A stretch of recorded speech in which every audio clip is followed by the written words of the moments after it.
Ladies and gentlemen, welcome to the future of e-commerce. Today, I'm thrilled to introduce you to the game changer that is Bloomreach. Bloomreach is the platform that's setting the e-commerce world on fire. And here's why you should be excited. Bloomreach personalizes the e-commerce experience by tying together real-time customer and product data so businesses can truly understand what customers want. By connecting that understanding across every channel, the e-commerce experience becomes truly limitless, reflecting a changing customer as they shop. From engagement to search on site to the post-purchase flow, Bloomreach can help you acquire, retain, and loyalize customers in a more effective and efficient way. Amplified by the speed and scale of our AI, it creates endless paths of purchase, greater profitability, and fast business growth. And what it comes down to is personalization. We're talking about a level of personalization that makes your customers feel like they have their own personal shopper right at their fingertips. So how do we do it? Thanks to our cutting-edge AI, Lumi, the genius behind it all, which is baked throughout all of our solutions to create a truly connected, inspiring customer experience.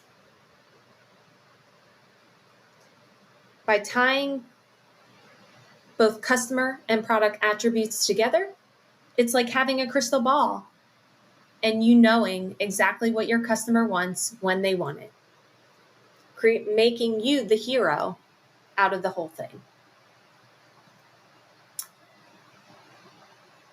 Now, my data-driven creators out there, today you may be stifled with disconnected point solutions, making it hard for real-time personalized messaging, which again is where Bloomreach comes in and can make you the hero to unify all of that data across any channel to really activate your customers in a personalized, real-time way. So check out how other brands are becoming limitless at this short video below. And hopefully, Bloomreach can help your brand change the game and become truly limitless. Hi, everybody. My name is Tony Thierry, and I'm the head of agency partnerships here at Nosto. Nosto is an intelligent commerce platform that allows brands to easily deliver relevant products and experiences across the website by using customer, product, and visual data points.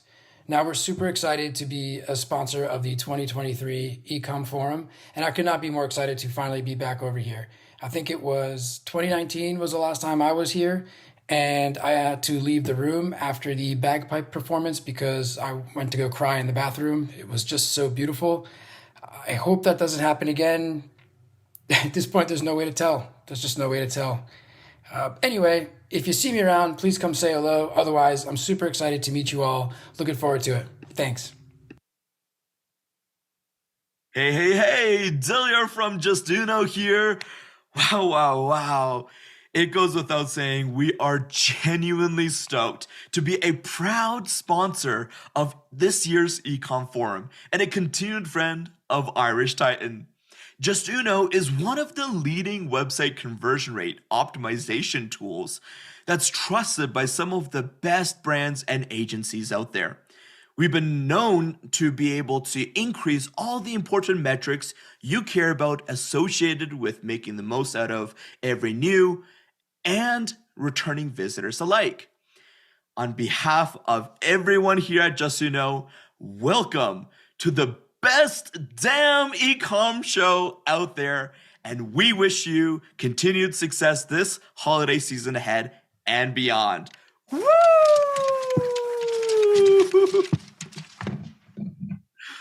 Oh, I gotta clean up this mess now. My name is Sharon Gee. I'm the Senior Vice President of Sales and Partnerships at Feedonomics and the GM of our Omnichannel practice at BigCommerce. We are beyond proud and excited to sponsor this year's Ecomm Forum with our partner, Irish Titan. Feedonomics is the market-leading feed management solution that helps brands, merchants, retailers, platforms, and agencies take data from their systems of record, optimize it, and then send it to systems of growth, whether that's advertising channels, marketplace channels, affiliate channels, or otherwise. We look forward to helping our customers with our fully managed service be able to optimize their data to drive growth and ROAS on the channels that matter the most to them. We cannot wait to see you at what it promises to be one of the very best e-commerce conferences in 2023. See you soon. Hi, I'm Valeria. I'm part of the Rebuy team. I'm the agency partner manager here at Rebuy. Rebuy is a Shopify Plus partner focusing on personalization, and we focus on increasing lifetime value, average order value, and revenue goals of each one of the brands that we work with by creating intelligent shopping experiences and equipping brands with the tools that they need to succeed in this, ever so competitive landscape. We're super excited to be sponsoring and to be a part of the Ecomm Forum this year with the Irish Titan team, and no doubt that it'll be an amazing turnout this year. Hi there, my name is Morgan Kirkfold, and I'm a partner marketing manager here at Signified. We're really excited to be back at Ecomm Forum. I attended last year, and I'm excited that we're sponsoring this year. Now, for a little bit about Signified, we provide an end-to-end commerce protection platform that leverages the commerce network to help retailers maximize conversion, automate the customer experience, and also help eliminate fraud and risk abuse for retailers. So what do we really do? We help merchants increase revenue by approving more orders. On average, we can help merchants approve 5 to 9% more orders that they would have declined due to the fear of fraud. We also do block fraud. There are people that will do return fraud, significantly not as described, item not received, you name it, we can help block the fraud that merchants do experience. And lastly, we curb chargebacks. As we know, those can be super costly. You can rely on Signified to help you stop those chargebacks. If you're interested in learning more or just having a great chat with the team, we'll be around. Really excited for Ecomm Forum. Let's get it. Good morning, good afternoon, good evening, depending on where you are. My name is Quentin Montalto. I am the COO of Shipper HQ. Shipper HQ is a proud 5-time sponsor of Ecom Forum, brought to you by Irish Titan.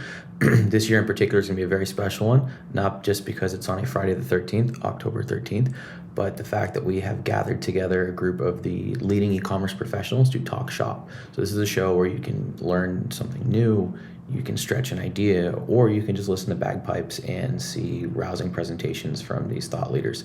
I hope to see you guys there. See you soon. Hello, everyone. Adam here, CEO and founder of Retention.com. We're very proud and excited to be supporting this year's e-commerce forum alongside all of the other great sponsors.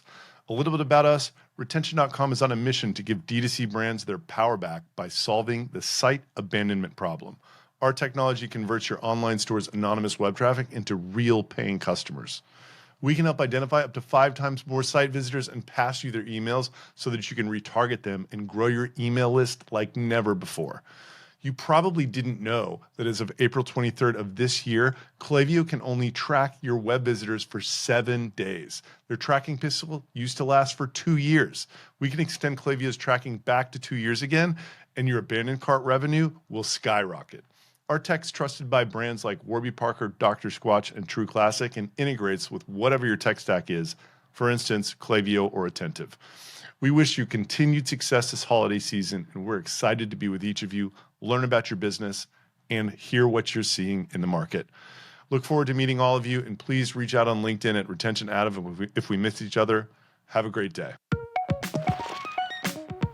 Memorable marketing should be personal, thoughtful, and conversational. Your customers expect more than a no-reply world. More interaction, more relevance, more meeting them where they are. But between changing regulations and channel fatigue, marketers are finding it harder than ever to engage target audiences and drive sales. At Attentive, we help thousands of innovative brands connect with their customers in a better way. Personalized text messaging. Our conversational commerce platform gives you everything you need to deliver timely messages that your audience actually wants to receive. And with compliance tools and a playbook of best practices built in, we make sure your audience stays engaged too. Together, we'll grow your SMS subscriber list, send effective text messages, whether seasonal campaigns or triggered by real-time data. Personalize them at scale with GIFs, videos, audio, and all the emojis. Have two-way conversations with your audience, then use our analytics to keep testing and scaling. Attentive integrates with your other favorite marketing tools, so you can get a full picture of your customer journey. And with our team of SMS pros with you at every step, we'll help you become a messaging master in no time. After all, there's a reason we're called Attentive. Relevant, engaging, mobile first.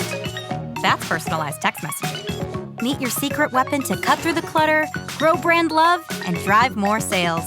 Get the conversation started today at attentive.com.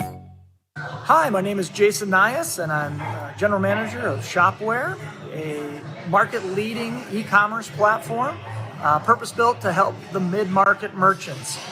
I'm excited to be a part of the Irish Titan e-commerce forum because we just love the way that Irish Titan brings together the e-commerce community in the Twin Cities.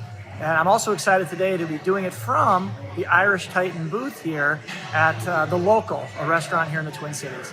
So thank you for your partnership, Irish Titan. I'm going to make a bold claim.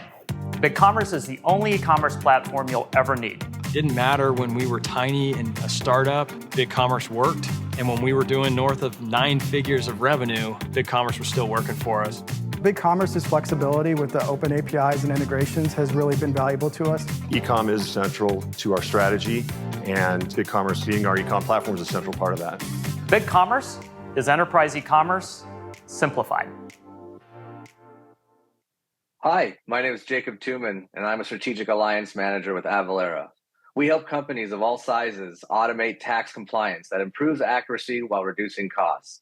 Taxes don't have to be painful. Let us help you get through that process. We're so excited this year to be a sponsor again for Ecomm Forum with our proud partners of Irish Titan. I look forward to seeing you all there.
And with that subtle, quiet introduction, welcome to Ecom Forum 2023.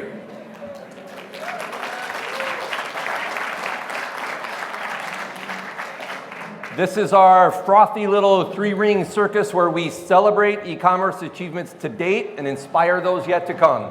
For those of you who've been here before, thank you for joining the fun again. For those of you new to the event this year, thanks for giving us a chance. Thanks for rolling the dice on an event that we care deeply about, both the content and the crack. And you're gonna hear crack, that word, probably multiple times today. FYI, it's C-R-A-I-C. It just means kind of shenanigans, nonsense, tomfoolery. So we're not talking about any illegal street drugs, just so everybody knows. Also, speaking of the crack, I do love looking out in the audience and seeing all the green that people are wearing. And there was even chatter on LinkedIn preceding the event about green. So I appreciate that. As a Irish by American standards, Iowa farm boy, I like seeing the green out there. So I have some ideas about how we might incorporate that into Ecom Forum next year a little more officially, but we'll cover that a little bit later. All right, so let's talk about the arc of the event a little bit so everybody knows what to expect. We are going to kick off with a keynote here in a few minutes that is about leadership, culture, teamwork. That's our topic every year for our keynote. I think that is what unites all of us, regardless of what our role is in any given company, whether we're a merchant or whether we're in the business community or we're one of the tech partners in the e-com ecosystem. I think that we all get inspired by leadership, culture, teamwork, those sorts of conversations. And so we always kick off with a speaker who inspires us with those sorts of messages. And we do that because then the rest of the content is all e-commerce, okay? In years past, we've had spotlight speakers and panels. This year, we have nothing but panels. We feel like that's a little more interactive. We can go a little bit deeper. So we have build and grow panels, all of which are comprised of combinations of merchants and industry experts, okay? Then we end with what we call the hustle panel. And that is our most freestyling, freewheeling, inspiring panel. By that point, we've all hopefully probably had a few drinks. We really let it loose on that panel. It's just about entrepreneurs. We'll cover more of that when we kick that off. That's how we end. Then we have the happy hour here, out there, weather permitting, where we can really unleash and have fun, okay? That's from 5 to 7. How might you get the most out of Ecom Forums? Let's cover that. Our newest wrinkle this year is Merchant Alley. We add wrinkles every year. Sometimes with plenty of notice and my team doesn't care. Sometimes my team gets notice from me a day or two before some random crazy idea I have. Merchant Alley was planned far in advance, mostly. So that is out there. That's new this year. That's where we have some of our best and brightest local merchants where we're shining some sunlight. We're giving them some sunlight, shining some spotlight on them to allow them to sell some of their products and wares. Please engage with them. Talk with them. That's part of what we're trying to create here with Ecom Forum, with the community that this event has become. Get up and move around during the event. We have one break in the middle, but we want to encourage and inspire some of the energy that happens when you move around. So don't feel like you need to remain seated. You can grab food and drink as you see fit. Do what you need to do to fuel yourself, whether that's moving around or grabbing a high octane, low octane, or no octane drink at any given point. We're Irish Titan, not Amish Titan, so there are going to be drinks available. At your discretion, you're all adults, so you moderate yourself as you see fit. We use Slack as our engagement tool, so make sure to use that to engage with each other, with speakers, and with the general Ecom Forum community. Okay, so there is a link that should have been in the email sent to you. There's a link in the live stream chat. If you're on the live stream, I think it's right under the video that you're seeing. So please use Slack as a way to communicate. That's where you can ask questions, suggest content, because we do have a little bit of dialogue where I can get some input from some people in case there are some questions that emerge that we might want to use to fine-tune some of the panel dialogue. Okay? Okay, let's get some thank yous out of the way that are very important. So first, to our sponsors. We curate the sponsors carefully every year. We don't cast a wide net and try to attract any given sponsor. And we do that very intentionally because the spirit of this event is, as I've said, to celebrate e-commerce achievements to date and inspire those yet to come. So it's not a sales pitch. Irish Titan's not going to be up here pitching you our wares, trying to sell you our services. We don't always have merchants that are our clients on stage, okay?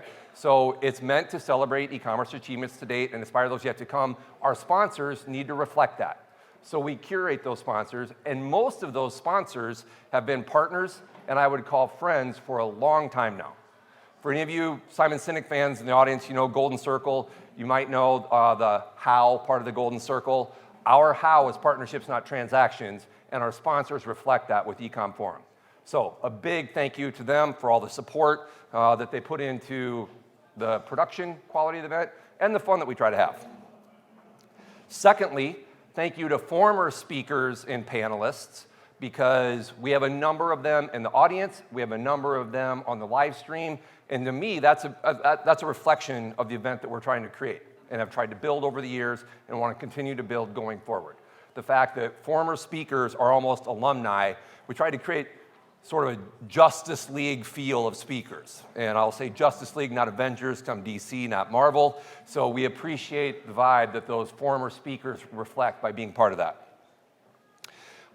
Anna Rosner, I'm not sure if she's here, but I always give her a shout out every year. She's over there. Hi, Anna. So thank you to Anna. She helps put together our sponsor box, which I'll get to here in a little bit. Also puts up with lots of last-minute requests from me when I have some random idea, and she stocks us with a lot of interesting swag. So thanks for helping with that, Anna. Lastly, each year, there are some Titans that really achieve Hall of Fame status with the work that we put into this event. Because we put this event on ourselves. We don't use an event production company. MCN6, I'll thank a little bit later, they help with the technical production, but Irish Titan puts this event on. And so there are some Titans that have already achieved Hall of Fame induction, and those are Jack Swift and J.E. Urseth is back there, right there. Round of applause for them.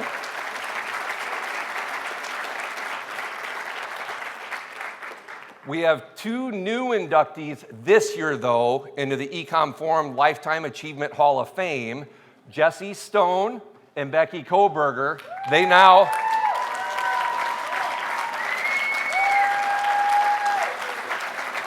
So they are right here. So Andrew, go present the belts to them, their Hall of Fame championship belts.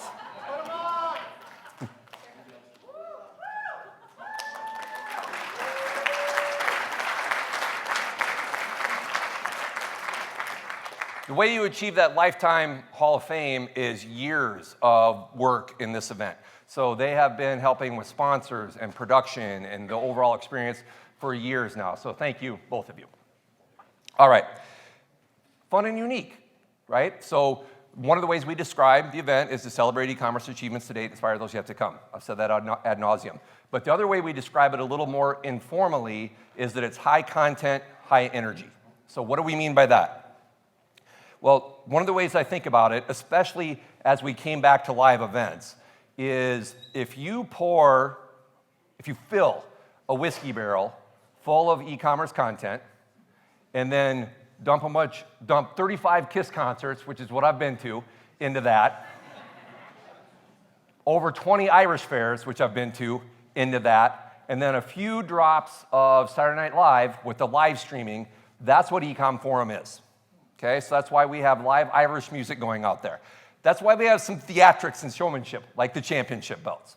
So that's also why we encourage people to get up, move around, grab a drink, do what you need to do to maintain your energy, because this is high content, high energy. Okay? Side note, this is our 9th Ecomm Forum, which means next year is our 10th. Which means that I had lots of ideas already this year that I heard no to. But that means that next year is going to have most of those, right? So We hope to see everybody next year. I have lots of ideas that I think are going to be fun and borderline legal. But back to this year's event, one of our longest standing traditions was already on stage, the soothing sounds of Jimmy Bagpipes. Let's give him a round of applause.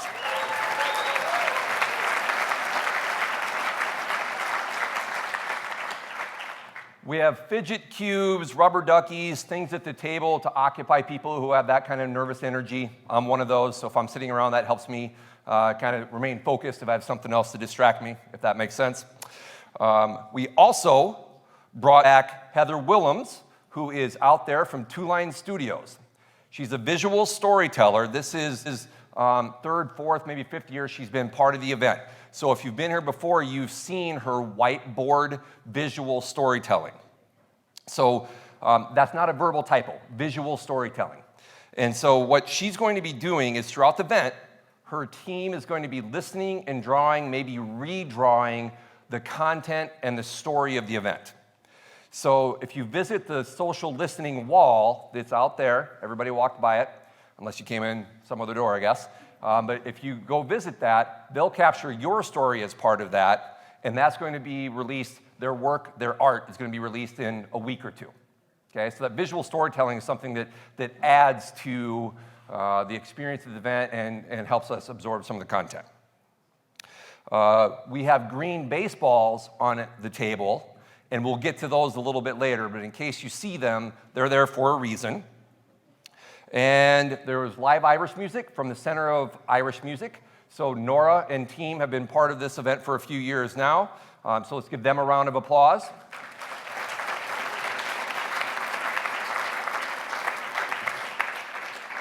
They played during the noon networking hour. They're playing from 5 to 7, not during the break. We have some other Irish music during the break. When you hear that, that'll mean the break is over. But I think that helps create some of the vibe. And lastly, during the 5 to 7 happy hour, we have Magician Matt back, for those of you who've been here and seen him make a goldfish disappear. And so Magician Matt is going to be back, and he's been part of the team now for years when we had an impromptu party on the roof, but that's a different story. And so he makes this event part of what it is. He'll be doing his little tricks, or illusions, as we should say. We don't want to piss off the Magicians Alliance. Arrested Development reference for anybody who didn't know it. Charity partner. Every year we have a charity partner where we raise funds. And for a number of years now, that partner has been the BrandLab. Their mission is to build the next generation of creative leaders. But you don't need to hear that from me. You can hear that directly from Kelly Williams. Is she here? Here she is. Come on stage, Kelly.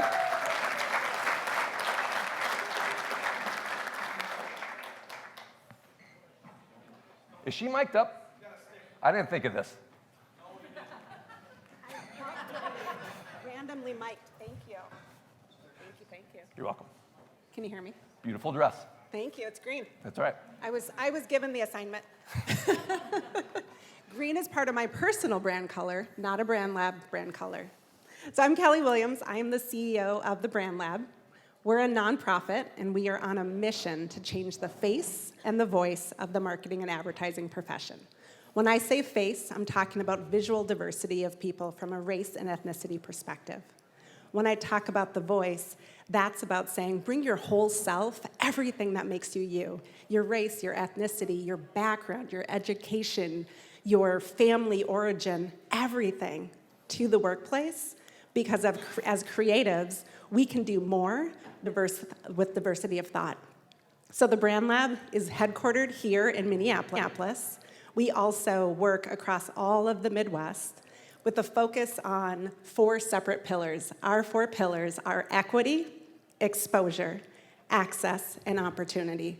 All of our programming comes together under those 4 pillars so that we can fulfill our vision of people of color launching and sustaining careers in workplaces of inclusivity and belonging. I'm here for that, are you? Yeah! Awesome. So I just wanted to come up shortly here and just say thank you to Darin and Irish Titan for the amazing partnership, for the amazing financial, but larger than financial support that we receive. it's impossible for us to do this work alone, and so partners that walk alongside us on our journey are the partners that are going to make our vision come to life. So if you're ever interested in learning more about the BrandLab, I'd love to have a conversation. But first, I'm more interested in hearing what else you have to say. Thank you, Kelly.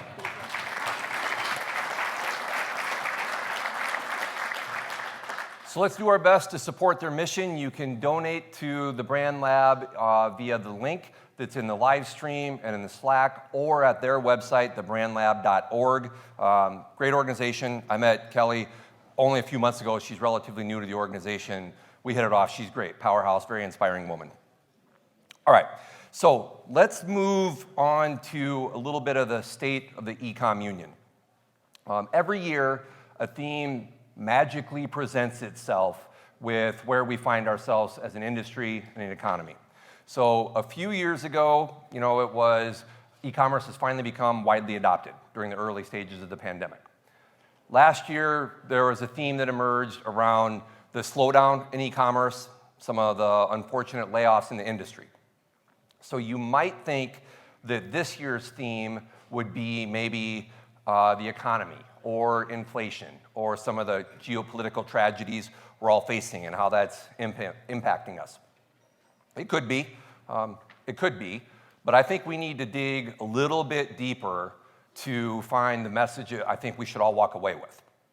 And I think that the place to start is to consider the capabilities that e-commerce is providing us at our fingertips these days. And I think this is relevant to merchants in the room and industry experts in the room, because the capabilities of e-commerce today are astounding. There are B2B capabilities that didn't exist years ago. Platform scalability from SMB to mid-market to enterprise, the ease of use with those platforms. We have acquisition, conversion, retention capabilities that are miles ahead of where we used to be. For example, personalization is actually a thing now. It used to be a unicorn. I would now say it's maybe a narwhal. It actually exists, but rarely seen. But it's finally a capability. And you may have heard this thing called AI, right? That's been in the news a little bit. Highly adopted, but relatively narrow for now. Mostly content generation in terms of true adoption. Some of the platforms are starting to incorporate AI into some of their capabilities, but it's really been the content generation that's been adopted. For example, our team used ChatGPT yesterday to create a "Twas the Night Before Ecomm Forum," and that was pretty entertaining. So that's actually posted. I think it's in Slack and it's on social, so you can go see that if you want. But that's how AI is being used. That's not how AI is going to be used in the future. So we have all these capabilities at our fingertips. But then I remembered my sign-off from last year when I said, as we were exiting and closing, be brave, be yourself, and rock on. So I started to think about how those capabilities and that sign-off converged, and that's when this year's theme, I think, started to bubble up, at least for me. And this year's theme is for us to be brave. And I think we need to be brave because of those opportunities at our fingertips. In a lot of my conversations with peers, there's a consistent theme that this summer was slower than normal.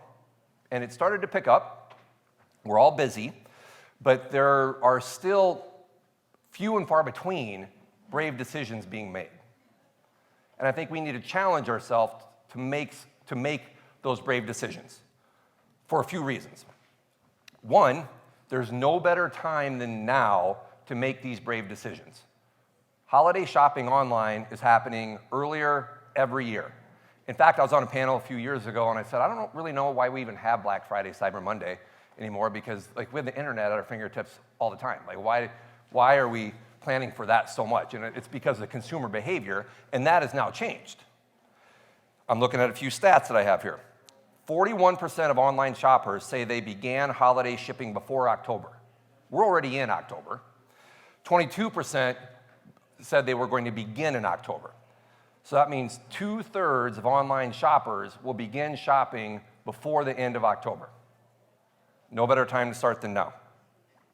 We also need to be brave because more people are buying more stuff in more places than ever before. People start their searches on social or marketplaces or search engines, and then end that buying journey at your branded site, at a marketplace, or social, regardless of where they might start. Marketplace commerce is expected to grow by 57% in the next 4 years, and even more compelling is that B2B marketplace commerce is expected to double in just the next year. And we need to be brave because today's e-commerce technology provides brands the opportunity to invest and grow in their channels that was not really there before. This is one of the points I'm most passionate about.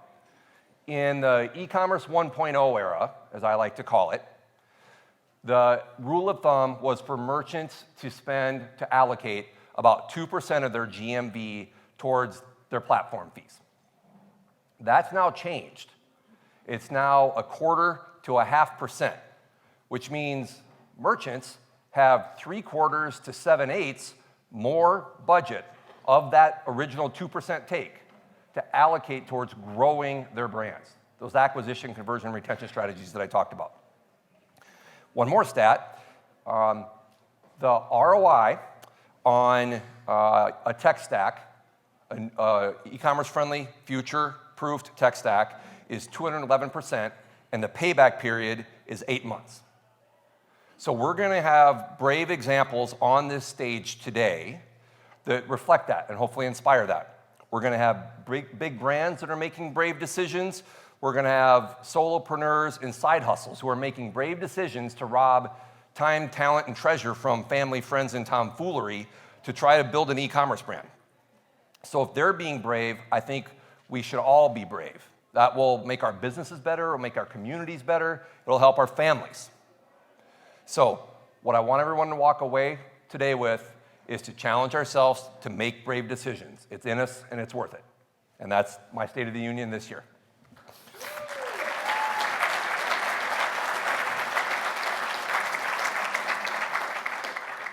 With that, we're gonna go wheels up, kings and queens, and get Ecomm Forum rolling with our keynote speaker. So I'm going to introduce to the stage Ila Borders, who is the first female to ever win a men's professional baseball game. And not only that, I'm gonna make sure I have this accurate, she is a fire department training captain and paramedic. Talk about somebody doing important, impressive work. So please welcome to the stage Ila to talk about being defined by your choices, not your circumstances. Thanks, Hello, good morning.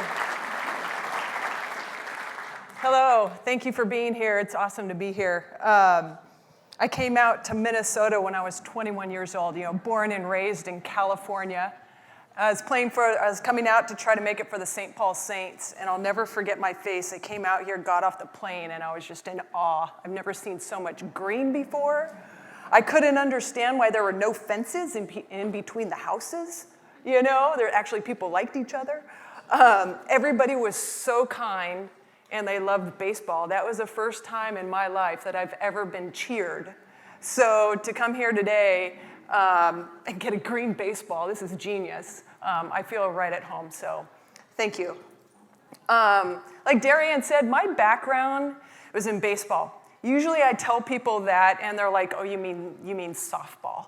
And so I literally have to carry a baseball. But because I played in St. Paul and Duluth, I'm not getting into that much. But played 4 years, pitched over 100 innings. And I had an uphill battle from when I was a kid. So I started playing at 10, played all the way until I was 25 years old. And I'll get into it a little bit, but it was an uphill battle with a massive amount of obstacles. And I was like, why am I going through this? Wanted to be the first woman to play in Major League Baseball, wanted to play professional baseball. And the nice thing is I was able to take all the lessons that I learned, which there's some that were awesome and they're good, and there are some that I messed up that I'm gonna tell you about. And And I've been able to take those and now use them in the fire service. I've been 19 years in the fire service now. I work for Clackamas Fire as a head training captain. I don't know if you guys know the fire service, but we have about 400 people and 5 are women.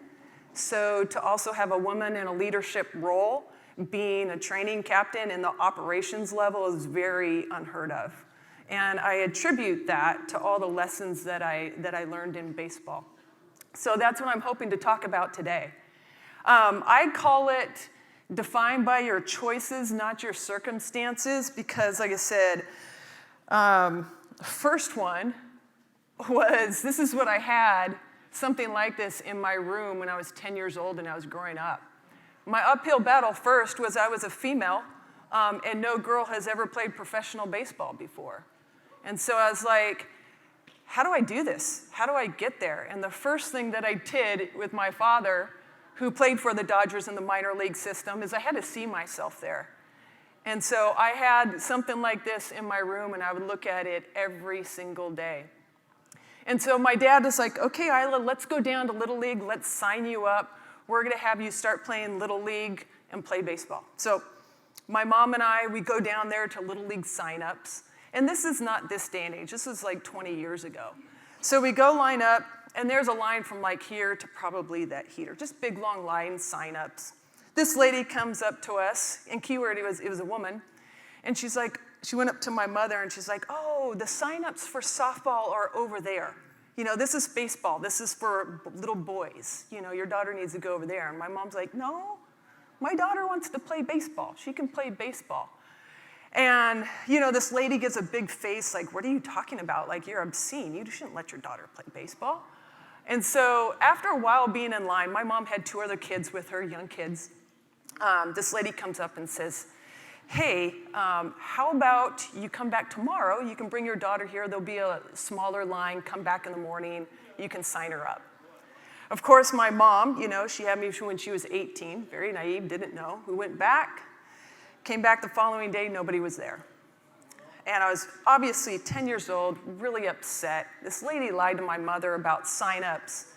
I came back crying, went to my dad, and that was my first lesson at such a young age. She's like, Ila, you're different. You have a different dream. Nobody's done this before. You're gonna have opposition. And he's like, you're gonna have to figure out when to go around it, when to go through it, and when to fight your way on. He goes, we're gonna go on a waiting list, and your time will come. He goes, your job is when your time comes to be ready. And so I did. I went on the waiting list, waited 2 weeks, and we got the phone call. Hey, bring your son down. We're gonna see, you know, if he can make the team. Go out there, run out there, and this coach is looking at me like, looking at my dad going, wait, that person has a ponytail. That's not a son, that's your daughter. And he's like, give her a chance. Went out there, boom, hit a home run, hit another home run. He's like, can you pitch? I went out there, same thing, striking people out left and right. And that was my first lesson where he's like, oh my God, we're gonna win a championship. How in the heck did they not see this? And my dad's like, you're right, you are gonna win a championship with her. And we ended up doing that. Played 3 years on the major leagues, Major League Little League. That's where I was at. We won a championship every single year. It was a huge lesson to me of, you know, nobody's done it before. I've got to see it. People are trying to stop me, but I still have to just be ready for when my moment comes. And that's what I did. And I learned that, I'm so grateful, at a very young age with my father's help. From that point on, I actually went to high school playing. Figure, hey, Little League's local, right? You go to high school, it's local. They usually know you. I was playing with a bunch of the guys I was going to high school with. Went up to the coach, and I was like, okay, coach, I want to play high school baseball. And he's like, you will absolutely not play high school baseball for me. He's like, if you want a scholarship, if you want to do something with your life, go play softball, get a scholarship, you'll get a full ride to go play softball. You'll be on your way. I'm doing you a favor. Same thing, came back to my dad, told him, and I'm like, Dad, I really want to play. My goal in life, my whole mission is I want to be the first woman to play in the major league level. He's like, all right, Ila, if you're going to do that, this is your path you're going to have to go through. It's going to be tough, but you need to play high school baseball. So I ended up going to a private school. I went to Whittier Christian High School, but the only caveat with that with my parents, because they didn't have a lot of money, was you have to go work a full-time job also, full-time, part-time job. And so I did. I went and worked as a janitor cleaning toilets from 9th grade until 12th grade to pay my way to go to a private school in order to play baseball. And I wish I had a picture of it, but I don't. But our championship CIF playoff game was against my local coach that I was from La Mirada. We were playing against him, and I told my coach, I'm like, give me that ball. I want that ball. And I had that in me. Like, I didn't have the greatest talent. I was 5'9", weighed 150 pounds, but I wanted that ball so bad. The coach was like, all right, Ila, you've got it. Pitched against that high school team that denied me, and we won the championship, and the CIF championship. And so it started ingraining in me that I need to take risks, I need to work hard, and I was putting in my own time of working as a teenager, being a janitor, to live out my dream. And I'll get to these things that I learned in a second. So I did. I was the first woman to get a full ride scholarship to play men's college baseball, something they said that would never happen. My family, I come from a very poor background. We didn't have a lot of money. I pretty much wore rags. My dad was a very good man, but also a raging alcoholic. So when I talk about being defined by your choices, not your circumstances, I had a lot of cards stacked against me with having no money, being raised in a poor family, and having an alcoholic father. But I got a full ride scholarship to play college baseball. I became the first woman to get a win in men's college baseball, played against Division I, Division II. Same thing, Sports Illustrated. I had 72 interviews in 3 days. I was trying to go to school, trying to get my degree. People now, when you get close to doing something big, like when you're on the outskirts, you're not a threat. But when you start to get closer to your dream and really pushing the envelope, people start to get scared, and it gets more and more tough and intense. So at this point, I won my first college game. It was all over the place. I had Japanese people coming from Japan over. And so my teammates got really jealous, really jealous. And so they would throw baseballs like 10 feet away and nail me in the head, nail me in the back. I was a pitcher, but I also was recruited as a hitter. I got up 11 times, and getting hit with a 90-mile-an-hour fastball hurts. So I got nailed 11 times. And they would just do anything possible because it was different. You know, people are scared when something's different or it pushes the social norms. But yeah, I played 4 years of college baseball, pitched over 100 innings my last year. Was able to get, like I said, my degree that I never would have been able to if I didn't play baseball. And from that point on, I wanted to go play professional baseball, and Mike Veck, as you guys know, well known out here, he's like, Ila, we've got 3 years that are already sold out. So he goes, you're gonna be coming here, one, you gotta make the team, and two, nobody can say that because I'm Mike Veck, I pulled you out here to sell tickets because I've already sold out the next 3 years. So he goes, come here, try to make the team, and I'm gonna give you an opportunity. I said, Mike, that's all I want. I just want an opportunity. And so went out there, played 4 years of men's professional baseball, got multiple wins, but I did quit early, and I did something wrong that I'm gonna tell you guys about that I have taken into the fire department world, and it's just really helped propel me into leadership positions. But I played in Japan, played in Puerto Rico, played all throughout Canada, and then was able to become the first woman to get a win in integrated men's professional baseball. And so people looking back, and I can talk more and more, but I only have a certain time, they're like, how did you do that? Like, where did that come from? Where did that drive come from? Or is there a secret? Or just, what is it? How did you get that? And so I reflected and I looked at it, and I came up with 5 things. And like I said, 3 I've done very well. It comes natural for me because I started at a young age. 1, I did horrible, and now I make it my point to be really good at it.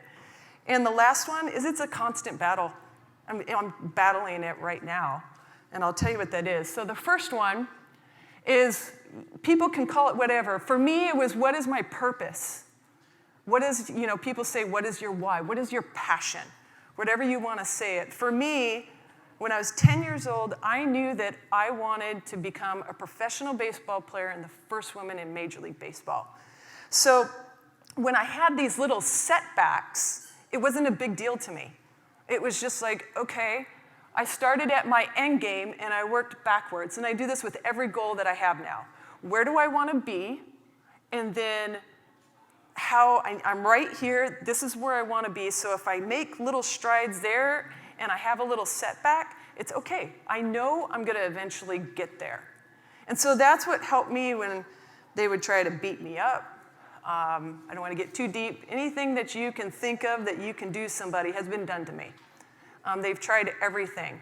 But I was able to push through that and get through it because I knew what my purpose was. And another thing that I work with a lot of people about, especially my firefighters, is not limiting yourself based upon spoken words. I limited myself when I was playing baseball because I was always told, oh, you're a B student. You can't do this. You can't do that. You can't write a book, And I wrote a book. So it's like, be careful what people speak over you. So that's the first way. I knew my purpose in life. It made all those obstacles just be like, oh, I'm closer to my dream. The other one I think we all do here, but it's still difficult, right, is growth mindset and taking risks. What I did is when I was 14 years old, my dad put me in a league where I was playing against men. So I was 14, we had to fake a birth certificate, and I was playing against 18-year-old men and older in a semi-pro league. And he was just like, he didn't hold me back. He wanted to expose me and say, Ila, this is what it's like. They're gonna cuss, they had everything in there that you can think of. But I was failing constantly, but I was getting better. And so at a very young age, 14, I did this at 16, I did this at 18, and then even when I was in college, I went and pitched against D1, which is Cal State Fullerton. And man, I just saw, okay, every time I take a risk and I go against people that are better than me, I get better. And so I view failure a lot differently than other people do.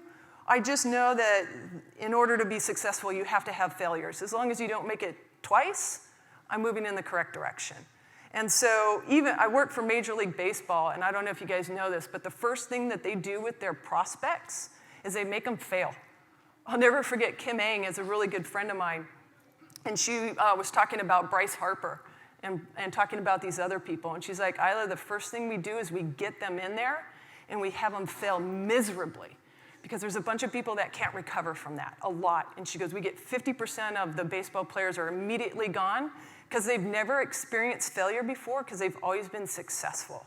And she goes, so I want you to get in there, I want you to make these people fail, and the ones that recover are the ones that are gonna make it to Major League Baseball. And I'll never forget that. And I just put a little thing down there, like what business is that where you get 3 hits out of 10 and you're in the Hall of Fame? So anytime I'm out there and I'm failing, I'm like, okay, as long as I'm getting to where I need to get to and getting better, that's all that matters. This is one that I work on all the time. I think you can be disciplined, but there's something really different about have sustained discipline, like day in and day out. And that's where that purpose comes back again. Every day I wake up and I'm like, am I living my purpose? And there could be multiple purposes. But one thing that has been good is knowing what distracts me. Like you could be extremely driven in this department and then find something else and be extremely driven. I've seen driven people and disciplined people, but they get distracted easily. And they think that it's something that's, it's discipline, but I'm like, no, you gotta wait a second. What is your purpose? Where are you trying to go? This is a distraction, and you need to eliminate it. And I keep myself in check. I know myself really well. I know what gets my eye and what distracts me, and I just make sure that I'm aware of it, and I hone back in. But knowing what distracts you, obviously creating good daily habits. I talk about throw through the glove, not to it. Like, everybody throws to the mitt, right? You have a pitcher, you have a catcher. And my dad was like, Ila, you throw the ball 83, 84. These guys throw the ball 90. What I want you to do is when you see the mitt and you throw to it, I want you to see the ball going through the mitt. You got to do more than what anybody else is doing in life. And so it's weird. Anytime I would see that, I would get 1 mile per hour more. And then sometimes maybe that's all you need is that 1 mile per hour more. And so I talk to my students now, or talk to firefighters. Everybody can do the same thing, you know. And people with talent, all they know is just how to throw through the mitt because they have that talent. But sometimes people with not all the talent in the world beat the talented people because they know how to throw through the mitt and go beyond. And so that's what's ingrained in my head, is to always go beyond what is asked or what is normal. So this is what, gosh, I was really good at and really horrible at. So I kind of talked in our speech beforehand with Darin that when I pitched, man, those guys, they were like, how in the heck did you get that guy to dive, you know, for that ball? Like, just lay out for the ball, take a home run away. Like, they played behind you like I've never seen before. And I was really good at creating a relationship or creating a team on the field. And it was because I invested in them, not me. So professional baseball is very cutthroat. It is brutal. Everybody wants a job. Everybody will do anything to set you up. So when I would show up, my third baseman would be like, hey, we're playing a game today. Can you hit me some extra ground balls? Absolutely. My pitcher, I was a pitcher. He would say, hey, I'm working on my screwball. I'm working on my slider. I'm like, I'll do it. I'll come in there. I'll put catcher gear on. I'll catch you. I'll do that. So they were able to see it wasn't just about me and me wanting to get to the next level. I was investing in them. I was wanting them to be successful. And they saw that I put in the time for them and not me. And that's how I got them to dive for the ball and really, you know, lay out, we call it, and put their bodies on the line for me, as they know that I would show up early and I would do anything for them. And that's what I also do in the fire department now. You know, it's not, if I want to invest in me, I do it on my own time. When I'm there, I'm investing in my people. And so that's what helped me. I got a mentor, I got a coach. We talked about building a diverse support team. You know, I want people around me that say no. I want people different looks, different everything, because to get that different perspective. Our team won the championship. We actually beat the St. Paul Saints. The Duluth Superior Dukes, we were called the Misfits, and we beat the St. Paul Saints, which had the best talented team. And it was because of that right there. We were the most diverse team you can possibly imagine. We had people from the Dominican, California, all throughout the United States, Canada, and we were all a team taking our different strengths of being a starter, being a reliever, coming in and facing a lefty, and we were all there and had the goal of, we don't care, we just want you to bring your talent, and we're here to win a championship. And you saw that. You saw that because we were all helping each other out. And so on the field, I was fantastic, fantastic. People are always asking me, how do you do that? But off the field, horrible, horrible. And this is what ultimately got me out of baseball. Off the field, I was by myself. I was homeless at one point. I didn't reach out for help. I was living in the locker room. I was also a closeted gay athlete. And if I was exposed, they were going to take my dream and my job away. So I kept people at a distance. I didn't let anybody in. I wasn't authentic. I was lying the entire time. And after 4 years, I was close to being exposed of who I was going to be, and it's just detrimental. I was afraid I was going to lose all my friends, I was going to lose my family, and I wouldn't be able to play the game that I loved anymore. So I didn't let anybody in. I pushed everybody away. And that's why I retired from baseball. I played 4 years. The Reds were going to sign me.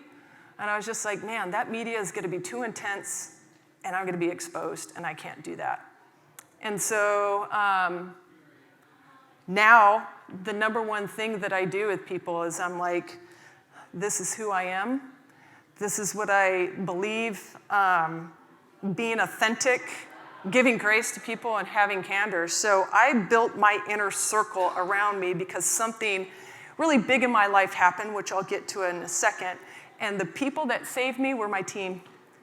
They were my team. So this got me out of baseball, but actually what saved my life was my team. So let me see with this for a second. So before I get to this, because I want to make sure and go over this and not come across in a harsh way. Controlling your thoughts, I'm not saying just pick yourself up. So what I mean by this is when I got out of baseball and I got into the fire service, I had a family. So I had a wife who was pregnant. We were going to have kids. I was in the fire service. She was at my mom's in California. I was transitioning to Arizona. I was starting the academy January 13th, and it was her birthday January 6th. She was celebrating with my mom because they were all moving out to Arizona. She was driving back, and while she was driving back, she was killed by a drunk driver. So my entire life, my entire family was just taken from me like that. And now I'm out in Arizona by myself, and starting a new academy, and I had no job. You talk about the lowest of low.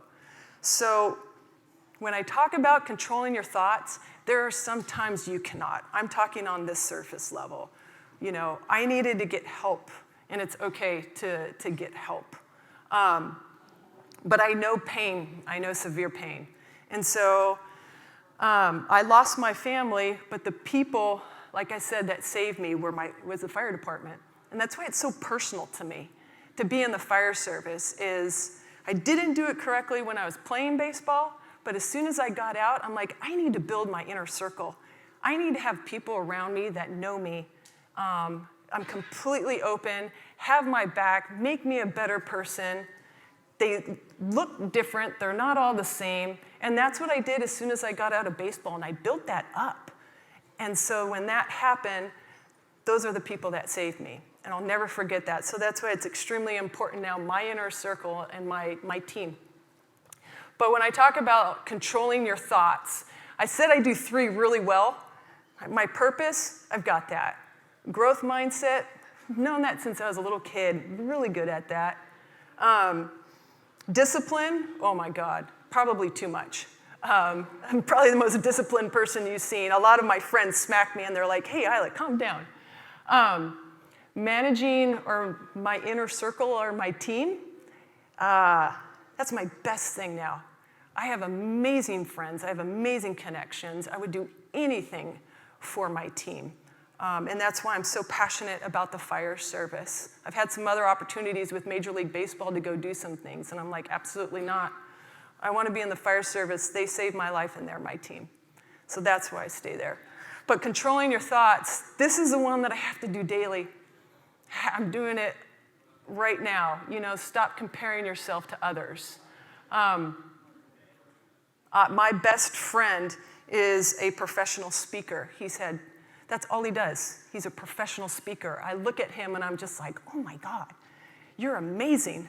You know, I've never had any help. I've never been professionally taught. It's easy to look at somebody and go, oh my God, I can't do that. You look at somebody else and you're like, oh my God, that's not me. I can't do that. And so I have to stop for a second and I'm like, every single one of us has a story. You know, every single one of us has a strength. They're all different.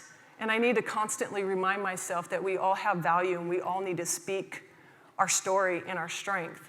And so I constantly remind myself of that. What to do with the feeling of fear and rejection. For an example, I wrote it in the book, is my last game, I was pitching against the Fargo-Moorhead Redhawks, #1 team against John Bittinger. He just played in the major leagues last year. It was a sold-out crowd.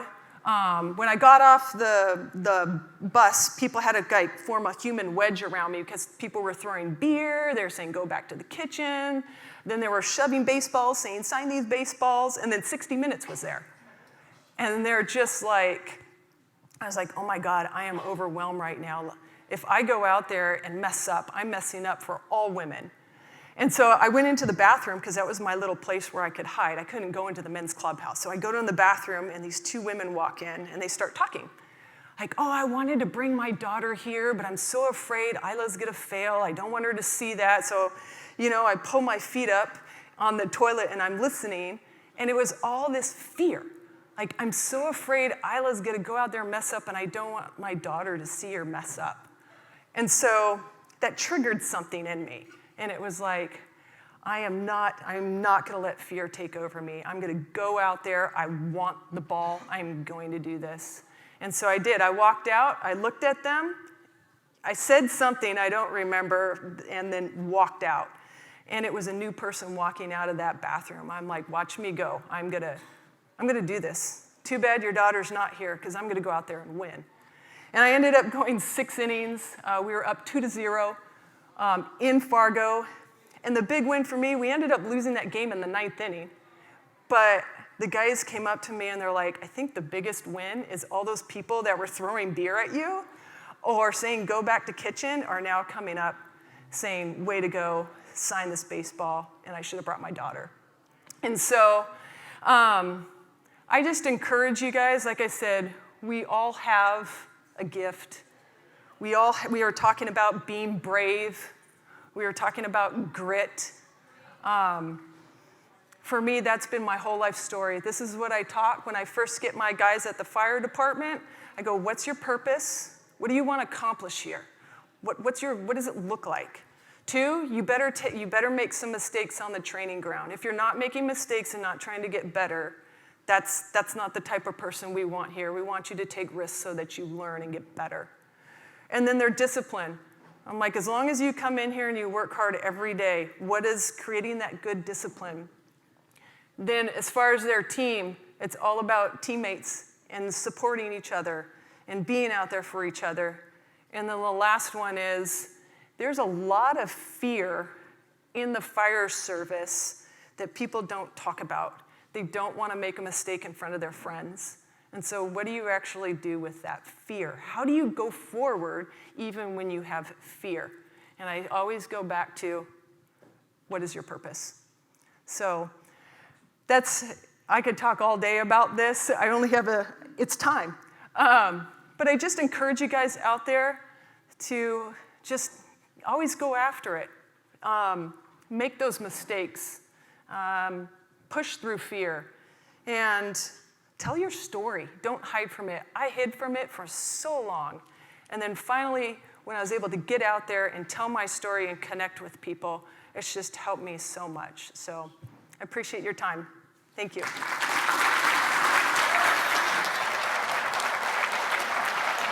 Thank you, Ila. That was great.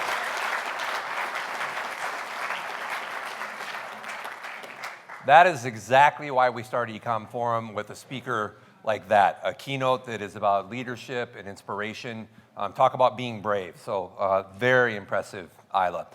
And that is why we have the green baseballs, which is one of the things that I gave my team a heart attack about, because just last week I had the idea. And you'd be surprised, there aren't that many places where you can find green baseballs online. Ila is going to be out there signing baseballs for anybody who wants to get an autographed baseball. Okay, and that baseball is sponsored by Feedonomics, who is one of our sponsors, so thank you to Feedonomics for that. Let's go ahead and get started with our Omnichannel panel. So let's welcome to the stage our first panel, actually. So To my left, I'm going to sit over here. To my left, someone I've known for a long time. I want to make sure to get your title right. The Senior Vice President of Sales and Partnerships at Feedonomics, Sharon Gee. Hold your applause to the end. And then next is the Director of Partner Acquisition and Channel Partnerships at this little fly-by-night operation, Target. You may have heard of it. More specifically, Target Plus. So a round of applause for our panel.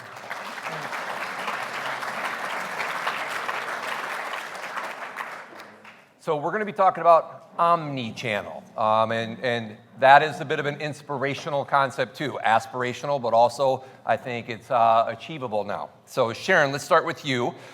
Tell us a little bit about Feedonomics, how the solution it offers in an omnichannel world. Let's level set there a little bit. So Feedonomics is a feed management solution that works with near 30% of the Internet Retailer 1000. We work with merchants on any platform, and what we do is we take data from any system of record, whether it's an ERP or the product catalog from a BigCommerce or another e-commerce platform store. We take that, we optimize the data, and then we can send it to thousands of channels, advertising channels, marketplace channels. We can sync orders back, and because when you send optimized data to these destination channels, it drives the conversion on the channel. So if you're sending it to a search engine, you're optimizing the data in order to improve your return on your advertising spend or your organic traffic. If you're sending it to a marketplace, you're actually increasing your conversion rate on that offsite checkout. So that's what Feedonomics does. And it was acquired by BigCommerce 2 years ago. So I led the acquisition strategy for that company because we recognized that quality product data is critical to an omnichannel strategy, which is imperative anymore. You can't not have a perspective around being where your shopper is. So one of the examples that we've talked about that I think is most easily understandable is product description. Yep. Right? Because without something like Feedonomics, your product description might get unnecessarily abbreviated or seem out of place, correct? Yeah, title, description, materials, size, color. If you, on your website, call something cherry red, but Target's value for that color is red, if those don't match up, they're not going to surface your product and search for red products. You don't get conversion. So you have to translate and enhance the data to feed it to the destination channels so they can actually deliver you conversion. Right. So Nathan, over to you. Dollars to donuts, everybody knows who Target is, but maybe not as familiar with Target Plus, the concept, et cetera. So share a little bit about Target Plus. Yeah, Target Plus is the marketplace for Target. We were an MVP in 2019, have grown because of great partners like Feedonomics. And so we are really distinct in the marketplace space because we are curated. So we do not just open it up and allow anyone to sell products on Target.com. And so by that, we are also very authentic. So you will not find brands that are or resellers that are selling inauthentic products. And then we give our sellers a lot of control over managing their brand, managing their business, and working with partners like Feedonomics. And so we are not trying to come out with numbers to have the most amount of sellers on there. We are guest obsessed. And so we want to make sure that what we are bringing on to the marketplace is really what the guests are looking for. And we want to make that curated. So instead of offering 500 of an item, we offer them 5 of the high quality within the price ranges and the quality that they're looking for. So I think that kicks the panel off in a good way because I think everybody understands at a more tactical level, which we don't want the content to be all that tactical, but level sets and understanding. So let's lift it a little bit. As I mentioned, you and I have known each other for a long time. And so we used to hear multi-channel, which was aspirational at one point. Then we started to hear omni-channel. So here we are on a panel talking about omnichannel. What's changed over the years to even make this a panel-worthy topic? Yeah, omnichannel is like this ideal, right? It's this ability to put your customer in the middle of all of your decision making, where you can show up, you can surface your products that you're selling and the content that they need to consume in order to be able to consider and be aware of and be inspired by and purchase that product ultimately anywhere they are, whether they're walking into your storefront, whether they're searching shoppertainment style through TikTok, whether they are searching for a product on a search engine like Google or Bing, which is seeing an interesting renaissance, bizarrely, after the OpenAI interest there. And so I think what we can see is no matter where someone is or what channel they're on, you need to be able to answer their questions. Is this the product I want? Is it available near me? How much will it cost, and when will it get to me? And how do I return it? And what is the experience that I can have there? And the information you need to surface on each of those channels is different depending on the mindset and the persona and who your shoppers are and what channels they have the highest affinity for. So omnichannel is how can you deliver a branded, consistent, quality experience at any point of discovery or purchase decision for your shoppers. And I think that a couple points come to mind. I mentioned this in my Ecom State of the Union, but more people are buying more product in more places than ever before. That's driven by omnichannel. And I also think you put it well when you mentioned omnichannel is ideal, right? I said it was aspirational because when I think of multi-channel, I think of kind of hierarchical. Your silos are showing. Correct, right? Which is better than nothing, all right? And for a while, that was enough. That was a struggle. Omnichannel isn't even really, in my mind, a hub and spoke. It's more like a spider web, right? It's not that it's at the center going out to each one, because that's sort of a hierarchy turned inside out. It's more of a spider web, really, where everybody's communicating to everybody. So, Nathan, Target clearly has a massive retail footprint. How does the concept of Target Plus interact with that massive retail footprint? I mean, just to even jump on what she was saying about just the digital traffic out there, we have 50 million unique visits a week, and a majority of those do not come in through the homepage. They come in direct to a product page, and so that's why it's so important to have all of the content that she was talking about and the feeds correctly, that no matter where a guest is showing up on Target.com, that they find the products they're looking for. And so when we think about it at Target, we don't think about it just as like a different channel within our site. We want the guest to have the same experience if it is a 1P product, which is typical Target items, or if it's coming through 3P, which is the marketplace. And so we want to make sure that that guest experience, whether they are buying something from the marketplace or something that you can also find in store, that you have the same expectations on what is the quality, how is it getting to me, how can I return it, and making sure that the quality is there. When you think about off-platform shopping, our teams that work with those as well. So if we show up in the Today Show deal days or the deals that they have, it doesn't matter to the guest if it is a 1P product or something on the marketplace. Our teams focus on bringing those most relevant products to what the storyline is there. And so our products would show up in those spaces as well. Or if it's in a Google ad or if it's showing up on TikTok, we're trying to create that universe that it is all one to the guest. So does a guest, which is how you refer to your shoppers, yes, online or offline, does a guest know when they're making an online purchase who they're buying from, 1P or 3P? When they are searching for it, we show up in the same search relevancy that they do, that 1P does, but when you are on the page, it does say that this is sold by a Target Plus member, and you can also click through to see quality content, review ratings, et cetera, from a seller. And so all of that is very transparent because transparency is key. And so the seller does know that, but the experience they get will be the same. And I ask that because I think it is unknown to a surprising degree that Target offers a marketplace. You know, I don't think that's as well known because everybody sort of assumes one of your competitors that we won't name check, we all know who we're talking about. So let's move on to this concept that I refer to as commerce anywhere. And in my mind, what I mean when I say that is I think that we have evolved greatly over the years from an e-commerce perspective, and what is aspirational now is conducting commerce wherever your consumer is, because wherever people convene, commerce is going to exist. And so that could be your branded site, could be marketplace, could be social, TikTok, Facebook, et cetera. It might be AI, conversational AI via chatbot, could be voice, could be spatial commerce with headsets, particularly maybe Apple's VR that's coming out. So is that concept of commerce anywhere why omnichannel is emerging as an important practice? Yeah, I think what I would say about it is there's an ideal, which is we want to deliver a seamless, easy experience to a shopper.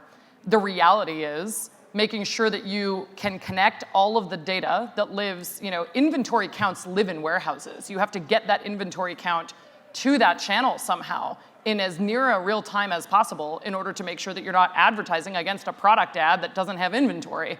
as an example. So the 4 easy questions of, is it the product I want, available near me, how much will it cost, when will it be delivered? That has underpinnings of data that requires our merchants and brands and retailers and customers to be able to surface that information on the channels where the shopping is happening, the discovery is happening, whether it's social or search or otherwise. And so I think what the Commerce Anywhere experience requires an omnichannel strategy, because if you don't know, I think Ila did a great job of saying, what's your purpose? Who are you? And as a brand or a merchant, who are you for? Like, be honest with yourselves around who actually buys your products, who are your loyalists that come back over and over, and where are those people spending time? And what channels are they increasingly spending time on, which we saw diversify significantly during COVID. And so making sure that you understand where your shoppers are and then prioritize delivering them that experience. We have a very significant number of people who have not contemplated that if you are in apparel or beauty or fashion or health and wellness or sports, if you do not have your products on TikTok, there is a very significant or visibility or some sort of strategy on that. Someone else is going to have a strategy in the category that's competing with you. And so being able to evaluate all of those new channels where people might be looking for your products creates a demand for the strategy that allows you to actually deliver that experience wherever your shoppers are. Yeah, and one of our panel preps, for a different panel, one of the panelists mentioned how her niece, she was on vacation with her niece, and her niece mentioned shopping for a bag. I might be stealing the panelist content now, sorry. But the niece went to TikTok and searched best handbag, instead of even going to a search engine. Yep. So it's definitely a different day and age. So let's pivot a little bit to maybe how we execute or how we march down the path of execution. So let's say I'm a mid-market merchant. I sell apparel. I sell green shirts, let's say, okay? I have a good path to purchase. I have a good e-com tech stack. So I have a pretty strong branded site kind of experience. Where do I start in going down a path towards omnichannel? And this is open. This is a Shamrock round. So freestyle. Love this. And anyone who is going to be here during the break, I'm here with my colleague Dana, who leads our new acquisition for apparel and accessories. So we've got an expert in the room.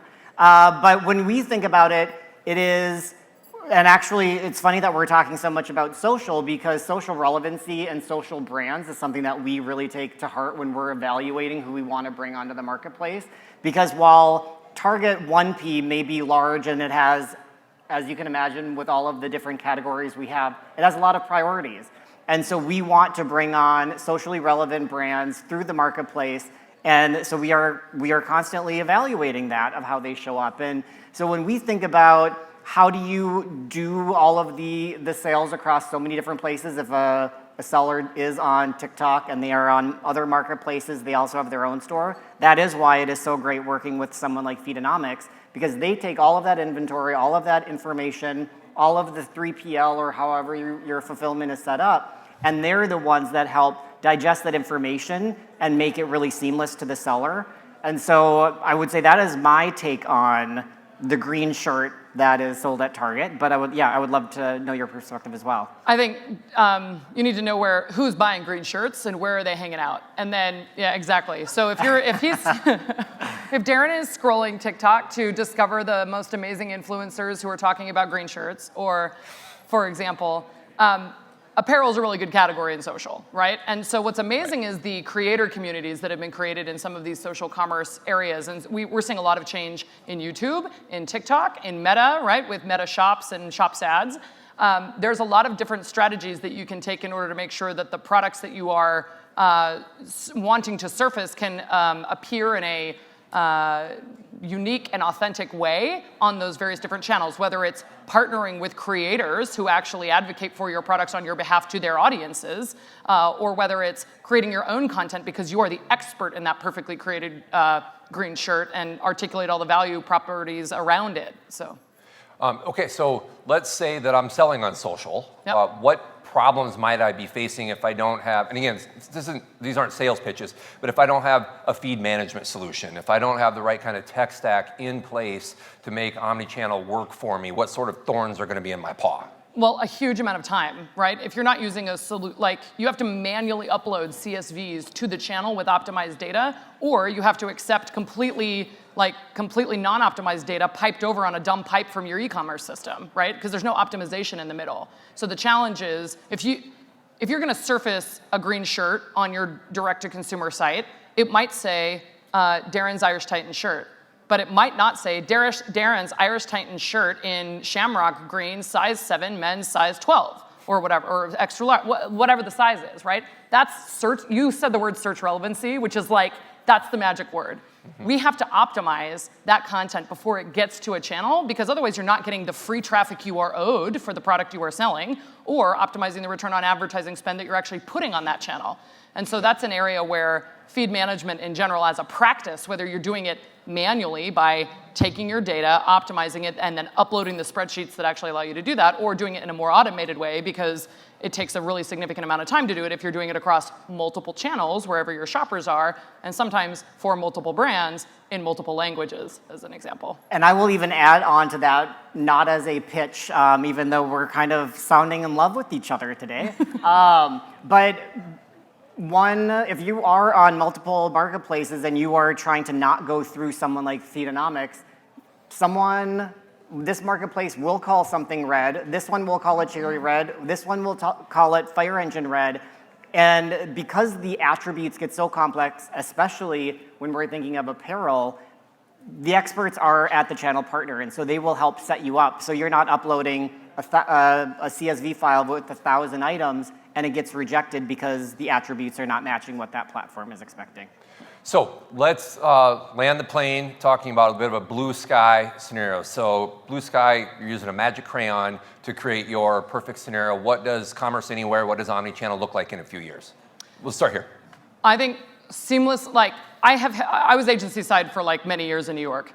And the big pain for me was that the platforms weren't doing the handshakes that were required in order to let agencies do what agencies are best at, which is help their customers know how to grow and to help the brand teams affect their vision with less resources internally, because or being able to redeploy the resources that they have towards higher value things that aren't just keeping that site live and patching that bug fix and doing the security patch. Like the goal is to have a unified technology stack from e-commerce, whether it's BigCommerce plus Feedonomics, that can allow you to take your data from systems of record, ERP, and then surface it to systems of growth, whether that's advertising channels, marketplaces, affiliate, optimized data to your email campaign or your SMS.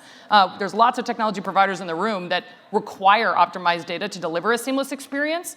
So the goal is seamless shopper experience, and the ideal is not painful management experience for merchants where it's a delight to be able to say, we just saw that amazing trend emerge on social. We have the agility and the flexibility to grow the way we want to because our technology is integrated in enough for us to be fast and agile. Right, yeah, want that bird's eye view, that one version of the truth for your customer and your product.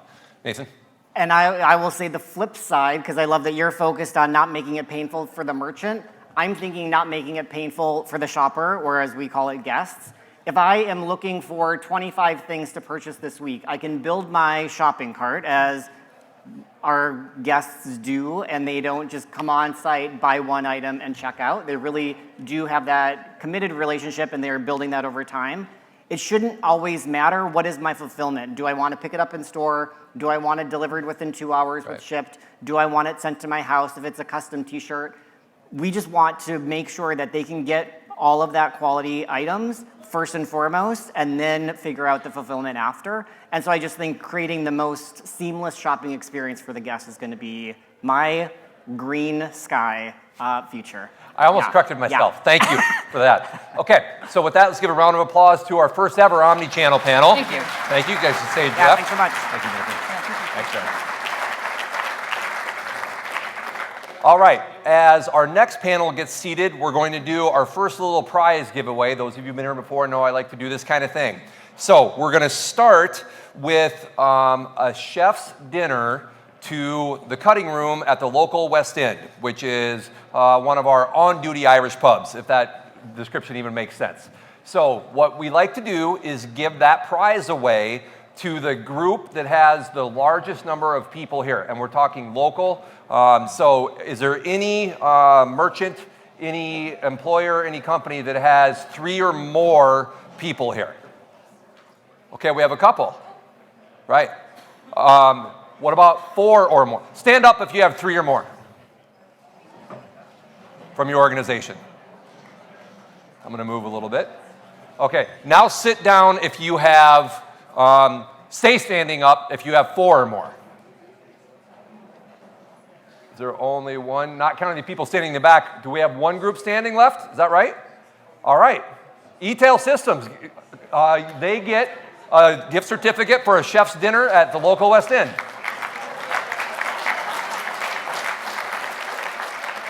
Thanks for bringing your team, Michael and Kelly. All right, so now we're going to get started. Oh, by the way, for those of you standing in the back, you're free to stand in the back if you want, but we do have plenty of seats up front in case you couldn't see.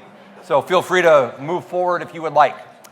All right, so now we're going to kick off our first panel around building and growing. This panel is focused on how to build an e-commerce channel, and it is titled A Wild Farm-to-Table E-Commerce Journey. And so let's welcome to the stage a big-hearted, business model-busting founder and the head of digital for our beloved Minnesota Wild, who kick off tonight. So thank you for being here, Amy. Round of applause. And then we have 2 industry wizards here with years of experience with how to build e-commerce channels. So let's kick off our conversation.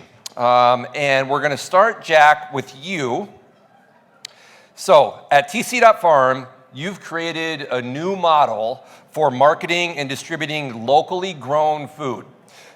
This involves a lot of business process that are dependent and interdependent with e-commerce platform, various technologies. How did you go about building that model and building that solution and building your business?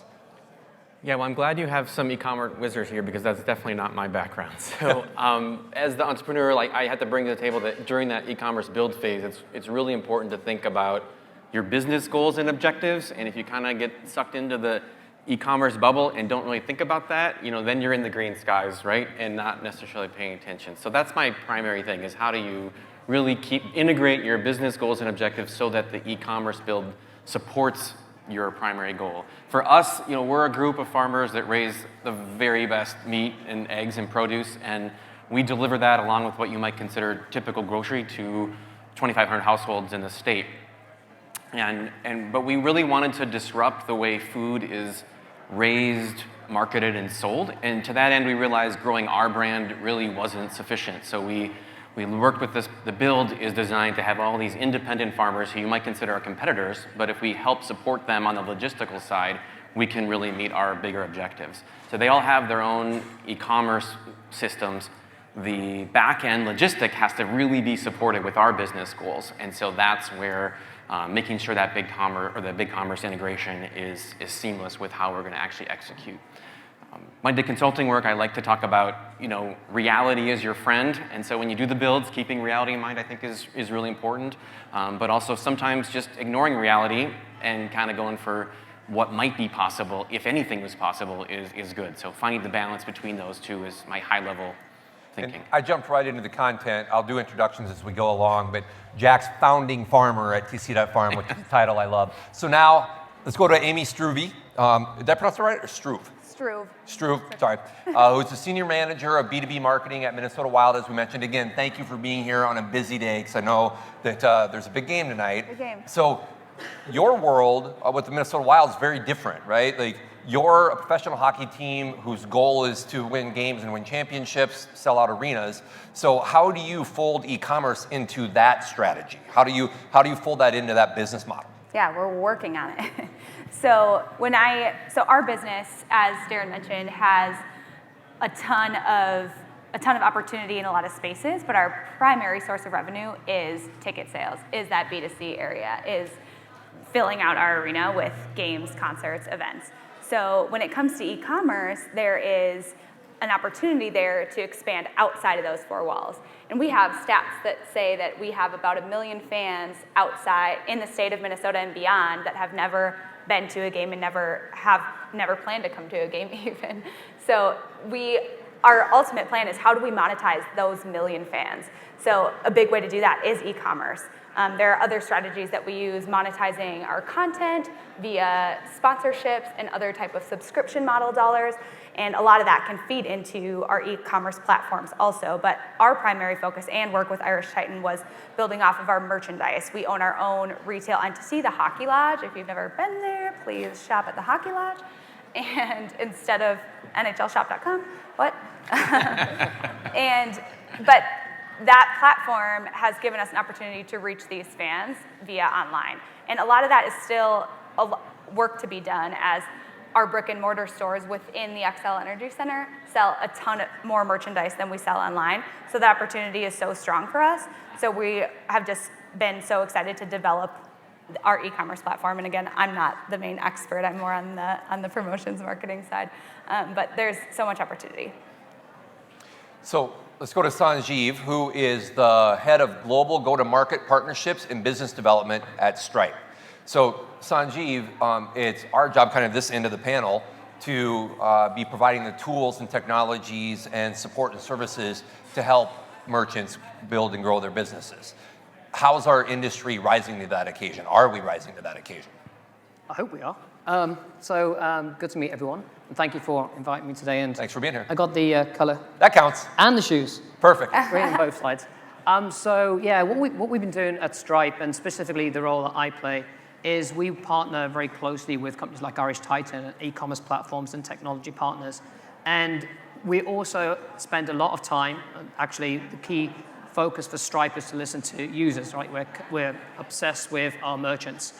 And with that, we want to build things which are really important for our users, for customers like we have on stage today. So we spend a lot of time getting that feedback and building out what we have as a platform at Stripe. Nothing is built just because we decide it's a great thing to be built. It's honestly the feedback we get from merchants like yourselves that help us build what we need. And so if you look at what we've done over the last number of years, Stripe isn't just a payment platform, right? So what we do, we're actually in the money movement business. So when we get that money, or when you get the money from within your businesses, is how do you use it? Like how do you pay out? How do you reconcile it? How do you use it for tax purposes? That's the kind of stuff that Stripe is really focused to help you improve and be efficient with. And then working with partners like Irish Titan and other partners is, can you build solutions around these services that help to improve efficiency? Because at the end of the day, we want to make your lives easier, right? We want to make it simple. And if we can build solutions with our partners that help you then dedicate your resources to other aspects of your business, not the technology side, then I think that's a win. And that's typically what we try and do. So just a question for the audience, a bit of participation.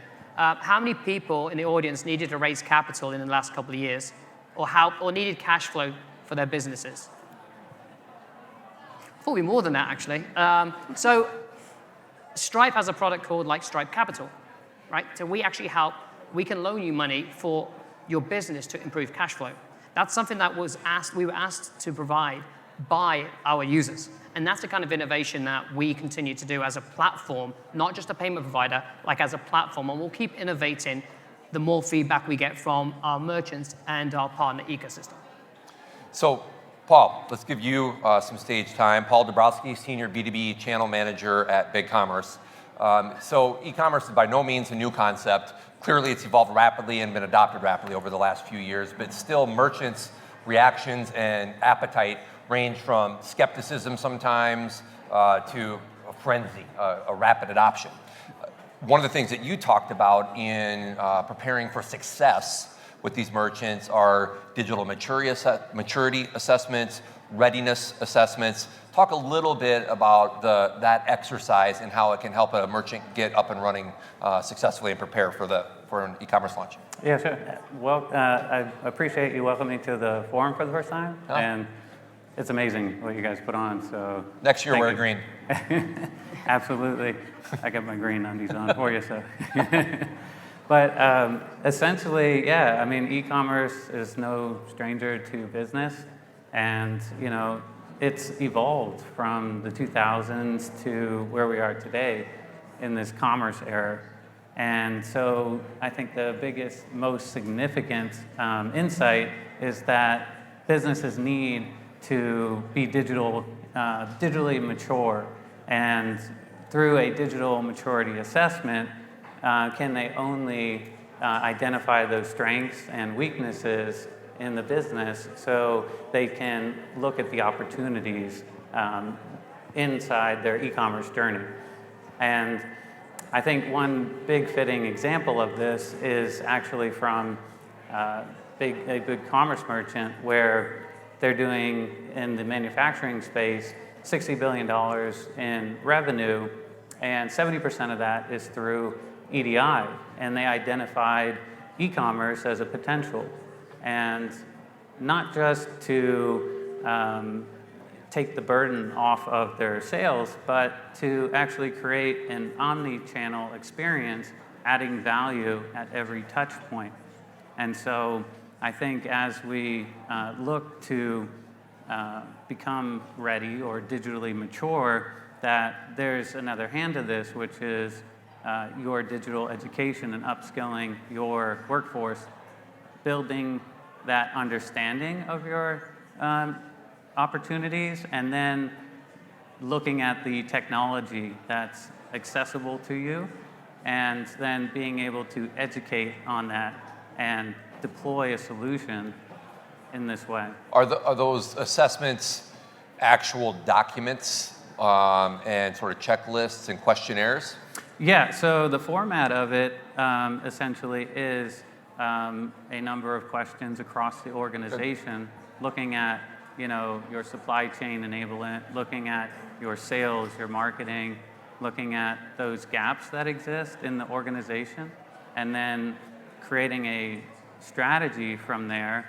And it can be done at any point within your digital maturity, your e-commerce journey. Okay. So if you're just starting out, or if you are already, online today, you would take this assessment on a quarterly basis. It really has stemmed from ongoing a customer experience realm, and now we're using it in the e-commerce space to really help companies understand their digital maturity and create then the strategy and plan to execute against that. So, Amy, in your case, you and your team in the wild, I think we're ready. You knew what some of your challenges were. You knew what some of your goals were. How did you then embark on that adventure, like defining what those goals were, building your solution around that?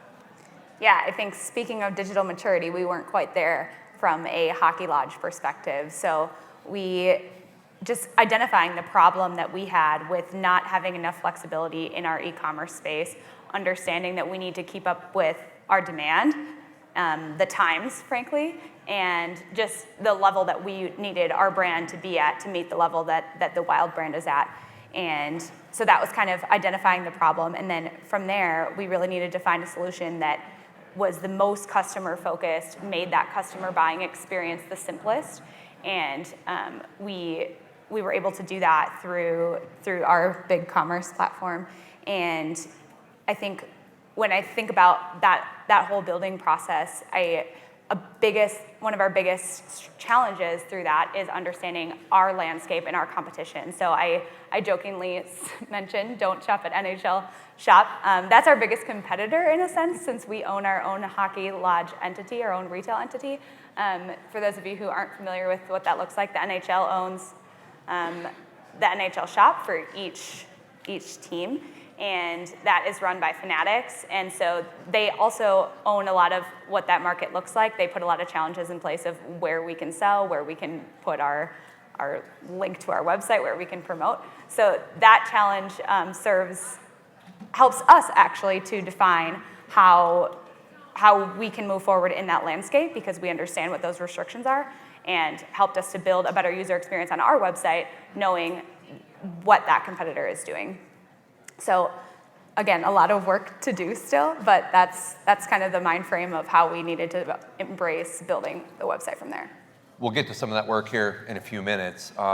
Jack, let's pivot over to you, because I think that one of the things that's been interesting about your situation is you have a e-commerce intensive business. There's some sophistication to that with subscriptions, which you can get into here in a little bit too. But one of the things that you've been, I think, very top of mind about is how for an e-commerce intensive business, you don't have a lot of e-commerce expertise in-house intentionally. So how have you built your business in such a way to partner well with the e-commerce ecosystem, as we like to call it, whether it's someone like an SI, an agency like us, or tech partners? How have you accomplished that? Well, I think, like you said, we're basically dependent on our e-commerce platform and pretty much know nothing about it in-house. So I think it's really important to work with an integrator or an agency and be honest about what are your strengths, what are your weaknesses, and be super transparent. If you're hiring an expert, whether it's for e-commerce or to work on the plumbing at your house, you probably should defer to them and not tell them how to do their job. I don't know, maybe that's what you guys want to hear. But at the same time, they don't know your business. So you need to find the balance between deferring on the e-commerce side and getting clarity around things that don't quite make sense, and how can you bring the strengths you have and integrate that into them. Get everybody to have clarity around. Everybody can look at the same set of facts, just look at Twitter, and you can come to completely different conclusions, right? And so we really try to focus on getting clarity around what does everybody mean. So what do you mean by that? Can you clarify why we can't do this or why we should do that, and make sure everybody's on the same page early? If something comes up, I recommend, be pretty blunt, constructive maybe, but blunt, as you might have noticed sometimes. And hopefully they haven't gone too far down the tracks of need to change something in that path. So sorry that I wasn't early enough in some of my bluntness. I did a quick look for some Titans who've been working with Jack, because sometimes there are blunt exchanges, which actually, in the right spirit, that's exactly what we need to move a project forward and work together transparently. I want to open the floor a little bit, because I think that we're all exposed to sometimes things that work or don't work with how we all work together across the aisle. Any thoughts, opinions? Yeah, I mean, we've at Stripe, we launched a partner program only a couple of years ago. It's actually quite new. Most of our sales process is actually direct, so you'd get a Stripe account executive there call you.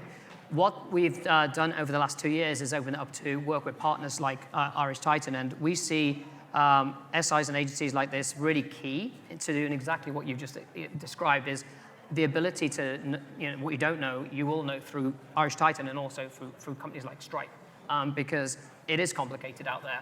And so the other thing that we try, or we believe that is important moving forward, is when you look at solutions, in order to ease complexity, is look at those solutions which can help you scale. So you can have a lot of point solutions which may just do payments or may just do one other thing, but look at the ones which actually have multiple services that you'll need in the future as one platform, because that then reduces your need to have multiple contract conversations, multiple negotiations, managing the companies, the technology challenges that, if it goes down, for example, these are all problems that can occur. So look at those type of partners who have scale across their services, which will help you grow and help you build. And then absolutely experts like Irish Titan in the ecosystem to make sure that solution is implemented in the right way. Like from a subscription perspective, and I will stop in a second, there's a lot of homegrown solutions out there. And about 50%, we surveyed a number of these companies, about 50% of those homegrown solutions, people who have homegrown solutions, want to get rid of them, because it doesn't have the interoperability, it doesn't have the scale, which doesn't help them grow, right? There's another barrier for them to grow. So right. I'll stop there. Let's stay on that topic, actually, because I think one of the things that's been most interesting in our work with Jack is the complexity, the nuance, the detail around subscription. We all know subscription commerce, and that's grown a lot over the last few years, right? But I think that it's been adopted across many verticals and many categories now. And I think as buyers, sometimes we don't understand the complexity to it until you really think through. Chewy is a very popular site. Lots of people use Chewy. I use Chewy. And if I'm changing my delivery, if I'm changing what's added to it for one time or adding something to it permanently, there's a lot that goes into that. And so, Jack, enlighten us a little bit about some of those things that I think we take for granted as a buyer, but you as a business need to take into account. And when I think about subscriptions, I think back to when we started and there wasn't like a PayPal subscription option, and we were just running cards a long time ago. Stripe. It was PayPal, but now we are on Stripe. Yep. And that's okay, PayPal, yeah, it doesn't. So, but now, we are on Stripe, and we really evolve what a subscription is and trying to make it good for the customer. So at a high level, what we learned, I think, is it's really important that subscriptions make your customers' lives easier. They shouldn't be customer hostile, and you don't want the wrong dog food showing up from Chewy. You want to have control of that. And I think that's something, honestly, we're not there yet, but that's kind of my goal, is how do we make it so our subscriptions make everybody's life easier? And it's easy for your consumer to add, edit, et cetera. Add, edit, and change, or just have a better predictive model about what they want. Yeah. And how the transaction's processed. Correct. It should just be seamless. They shouldn't have to think about it. Right.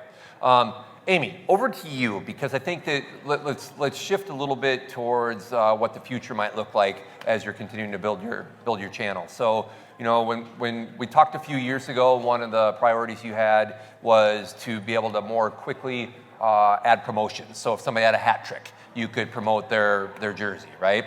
What are some of the things you have on the horizon for how you want to continue to promote the Hockey Lodge in the wild? Yeah, and I just want to reference the background on that. Before we partnered with Irish Titan, we were very much locked into what our e-com site was able to do. We weren't able to capitalize on in-moment opportunities to post about our hat trick discount or seasonally change out pieces of content within our website. So this has already just been a huge step in the right direction for us.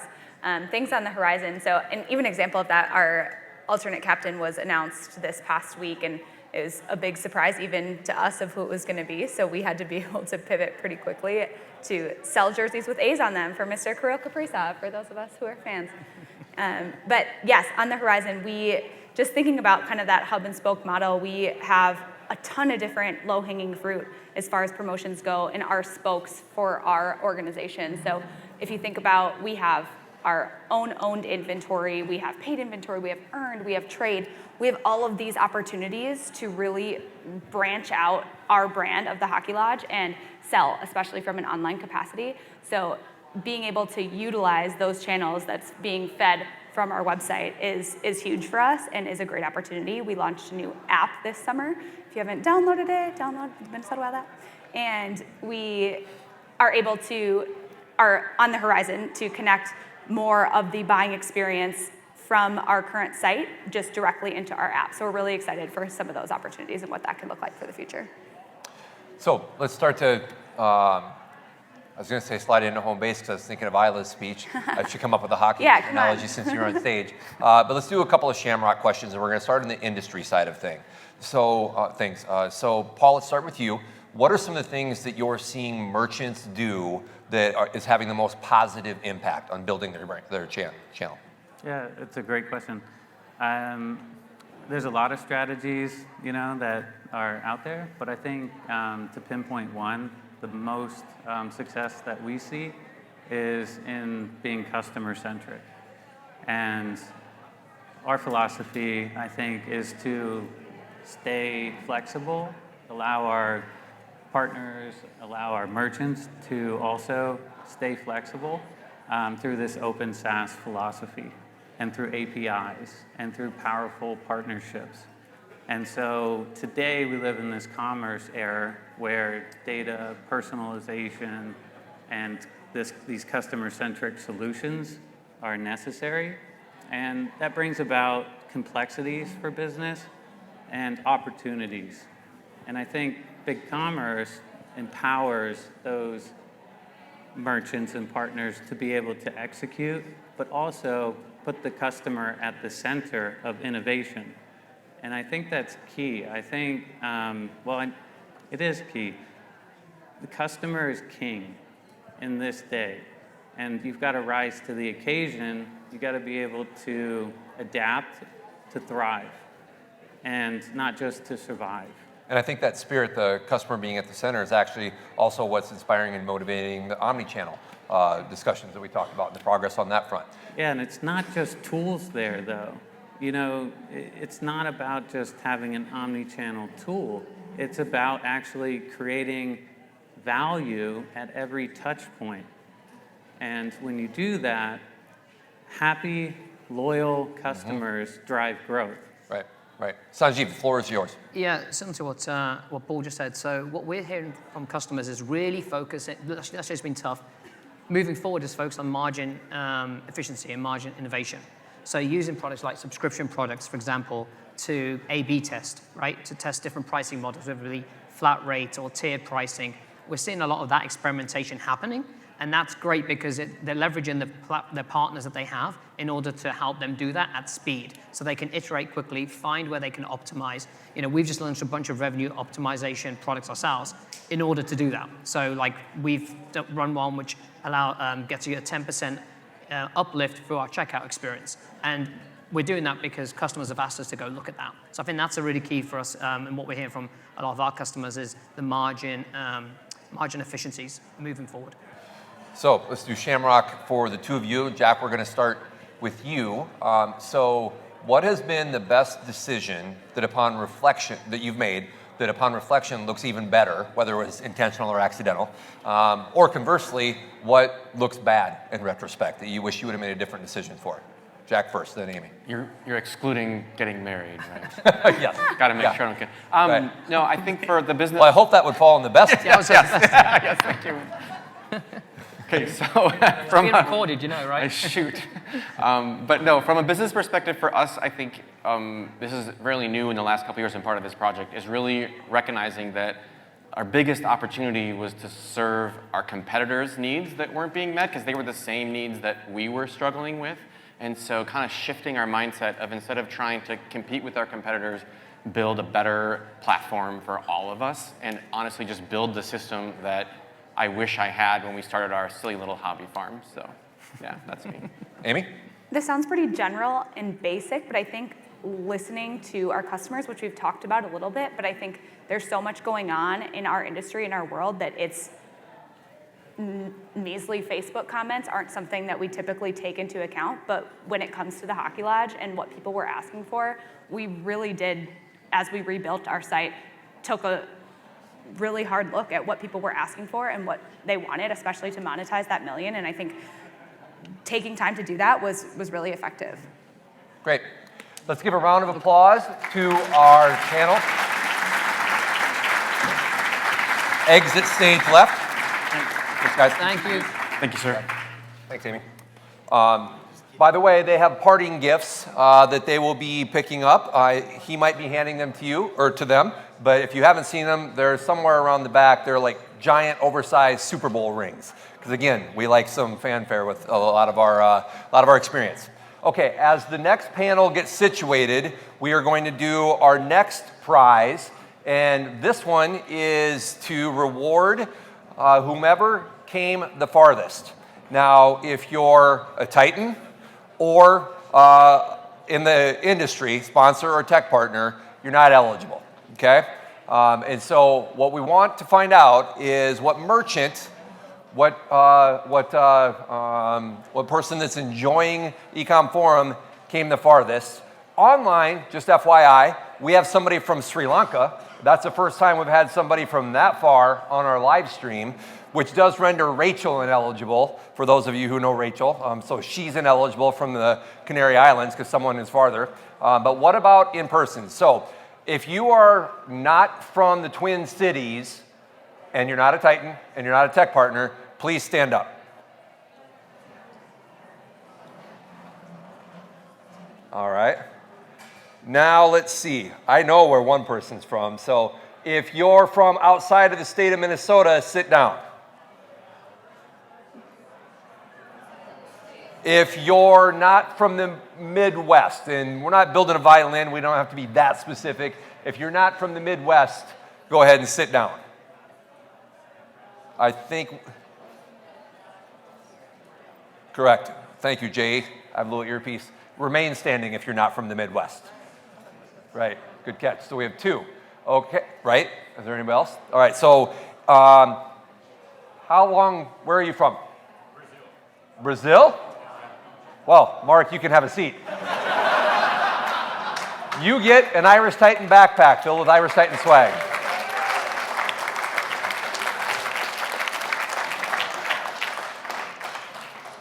That was easy once he answered. All right, so now we're going to talk about growing an e-commerce brand, and this is titled From Gorgeous Hair to Big Bold Jewelry, Growing E-Commerce. I'll introduce our panelists real quickly here before we get started. On my left is Larissa Loden, the owner and founder of Larissa Loden. Carrie McGee is the Vice President of Events and Partner Marketing at Attentive. Devonna Pittman, founder and CEO at Nature's Syrup Beauty. And Jacob Tuman, Strategic Alliance Manager at Avalara. Round of applause.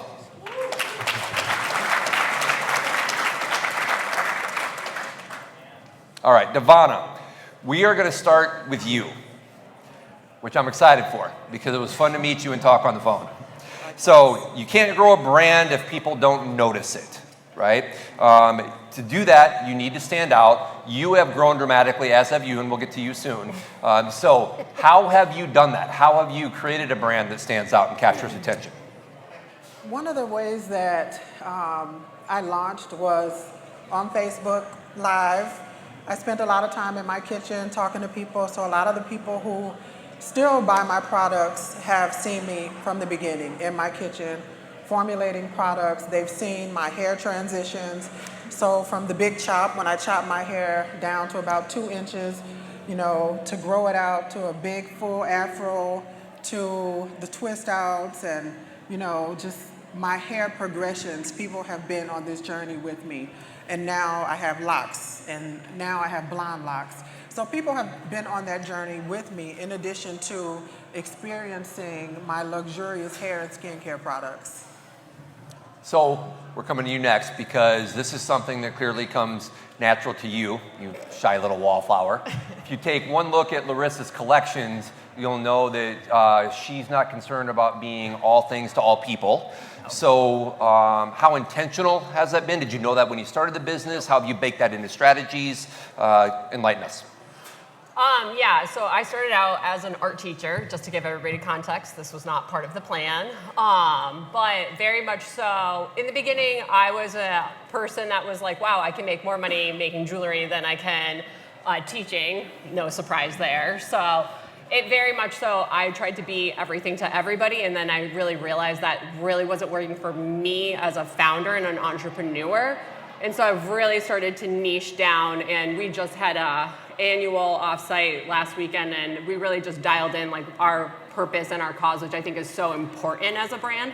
And so we were really like, who are we? And we're like a brand that allows people to dare to be your fucking self. So yeah, come up on stage in weird, fun Bloodstone boots and just be your fucking self, and really owning that. And by doing that though, you create space. Like I think if you can't be proud of what you're putting out there, it will get lost to your customer. And so by actually niching down and being who we authentically are, that's been a part of our secret sauce and paid media. So yes.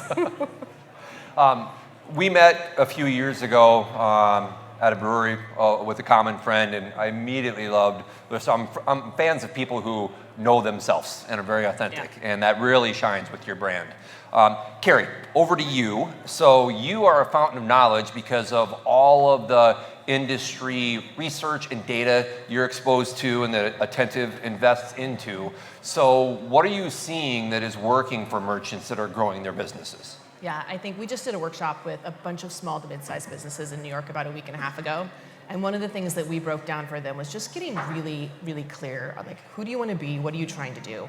And so for us, it's just breaking down like the traditional marketing funnel into a couple simple things like grow, retain, and engage your audience. Do you have the tech stack to do it? Are you asking yourself if you have the resources to even invest in a new tech stack? Do you have the people in place? Do you have a strategy and a plan? And just really following a very, very simple model of grow. Like, how do you turn your visitors into subscribers? It's really basic. Are you using the right sign-up models? Are they working? Should you be using new ones? And then engage, like when you get down into how do you basically like get into loyalty. So retain, are you actually doing two-way conversations? We did a survey this year, and surprising number, 88% of the 8,000 consumers we surveyed are willing to tell you or ask you for more product information via a text message or an email. So like, how do you re-engage and get that retention going? And then the engage piece, which is loyalty. So those are kind of the three things that we've really been focusing on simplifying for all of our new customers. One of the things that's most impressive about Carrie is she has this strategic vision and point of view, but also really knows a lot of tangible best practices. So if as a merchant you're curious about best sign-up practices and some of that, make sure to find her because she can talk at both levels, which is nice. We can accomplish a lot today. Yeah. Yeah. Jacob, let's pop over to you. So I mentioned earlier that today's merchants have the luxury, or at least the opportunity, I would challenge them to think of it as a luxury to capitalize on, to preserve budget compared to eras past that they can now invest into growing their e-commerce channel, as opposed to that mind-numbing upkeep and maintenance that used to be required in the Ecom 1.0 era. So what advice would you have for a merchant to build a tech stack that will allow them to effectively grow? Yeah, so I mean, I think we're at an interesting time right now with obviously the economy and stuff like that, but I look at it as more of an opportunity for merchants because you really do need to have that tech stack in place and structured in a way that allows for that growth. And so I think a really common and easy practice right now is to go through your entire tech stack and kind of ask yourself 3 questions. 1, how is this helping me achieve my e-commerce goals? 2, in using this service, what resources, people, money, whatever it might be, do I have to provide in order to optimize the use of this solution? And then finally, is this solution scalable and future-proof? And so if you kind of go through those checks and balances with each piece of your tech stack, what you might find is you might be able to maybe remove something, or you might notice that somebody now is offering additional service that you were only using for something else before. Attentive is a good example of that with their addition of email as well. So I like the idea of 3s, right? Because the brain thinks in 3s. Is that an exercise that in your eyes a merchant should go through on an annual basis, every couple of years, every quarter? Any idea on that? I mean, things move so fast. I would say it'd be great to do it every quarter, but at the same time, do you have the ability to make changes that fast? So it really, I think it's based upon where you're at as a merchant in your business and kind of where you're going to then kind of decide what makes the most sense to start auditing those type of processes. I think that's an exercise where you zoom out as a merchant, right? To look at it more with like a telescope, as opposed to weekly or quarterly sorts of exercises where it's more of a microscope where you zoom in. Yep. So I like that idea. Larissa, you have grown substantially over the last couple of years. Yes, right? we just had our annual 65% this past year. Nice. So nice. Yeah. So thank you. It was really fucking hard. So to what would you attribute that? Like how much of it might be to either the comments from Carrie and Jacob versus figuring things out as you go along? What has worked for you? Share some of that. I mean, I think for us it is a multitude of things. Primarily, we used to be a handmade business, and we've actually really gone to manufacturing a lot of our products. Because if you are hand making your product, or so, you also have to be managing that whole prong of your business, and that is a whole lot to manage. So we've actually started to simplify some aspects of our business by having somebody else do the manufacturing for us. The other big one is paid media. It was at last year's annual where my director of operations, who was doing a big part of our marketing, was like, I can't fucking do this anymore. And I was like, what do we need to do? And paid media is tricky because you have to find the right partners to do it with you. But if you find the right partners that truly understand it, I mean, you're just working with fire then. So now we're working very much so on acquiring new customers, but now our retention as well. Because 100% everybody comes to my website to buy fuck studs, and then they go on their merry way, and they never come back. And so now we're like, hey, no, wait, come back. I have more things to offer you. So it's that very much so we just have redone all of our flows. So you have to kind of pay attention to all parts of the business because paid media is so powerful, but you very much so need to work on the retention aspect of it as well. So, I mean, I would say a big part of it for us has been the paid media, but then we have our key performance indicators that we always are dialing into and making sure that those are the parts of our business that we dial in, and just if they're off at all, we discuss them every week as a leadership team. So when you mentioned paid media, how are you distributing that between search engines and social? It's almost all in Mark Zuckerberg's pocket, if I'm being honest. It was interesting. One of my favorite podcasts is Limited Supply. It's one of the founders of Native and then one other guy. And I do believe it to be true. If we think about our own personal behavior habits, everybody in this room is most likely on Instagram or Facebook daily, multiple times a day. And so for that, it's just so normal that you're gonna be on there and buying. So they say on that podcast that if you're not, really you should be all putting it into Meta until maybe you're 200K north per month on ad spend. And we're not quite there, but I do believe it is true. And then you can start, Google is going to get over there, and like TikTok, Pinterest, Reddit, it's all, you can test them, but honestly, we're 99% Mark Zuckerberg and 1% Google. So, yeah. So your money to be on Mark Zuckerberg if he and Musk throw down? I have no idea why the fuck that thing is going. Like, that's like a Kardashian level drama that I am not going to comment on. So, I don't even know why I brought that up. Devana, let's head over to you because you've been very successful as a business. Your e-commerce is strong, but you have been really successful in penetrating brick and mortar too. So how have you accomplished that? How do you tie those two together? What's working for you? Yeah, I think the successes for us kind of happened when we hit some of the markets, the pop-ups, the farmers markets, just being out locally in our community and making contacts with people who actually are looking for our products. And so getting to know people, the problems that they are having with their hair and how we might solve those problems. We started out with over 86 products and drilled those down to 28 products that we know people love. And so that kind of helped us to get connected with our consumers and the people who are looking for curly hair products or folks who just struggle with their skin. And so over time, we started to realize people wanted to see more from us. They want to feel like they are authentically connected to the brand, not just the brand, but who Devana Pittman is as a person. And so I am an introverted extrovert, extroverted introvert. And so sometimes it's a struggle for me to really get out there and show people what's happening in my house, in my life, but I have to do it. And so that has really what has fueled our growth. It's why people like following me on Instagram, because they know that I'm gonna be out somewhere doing something, meeting interesting people like you.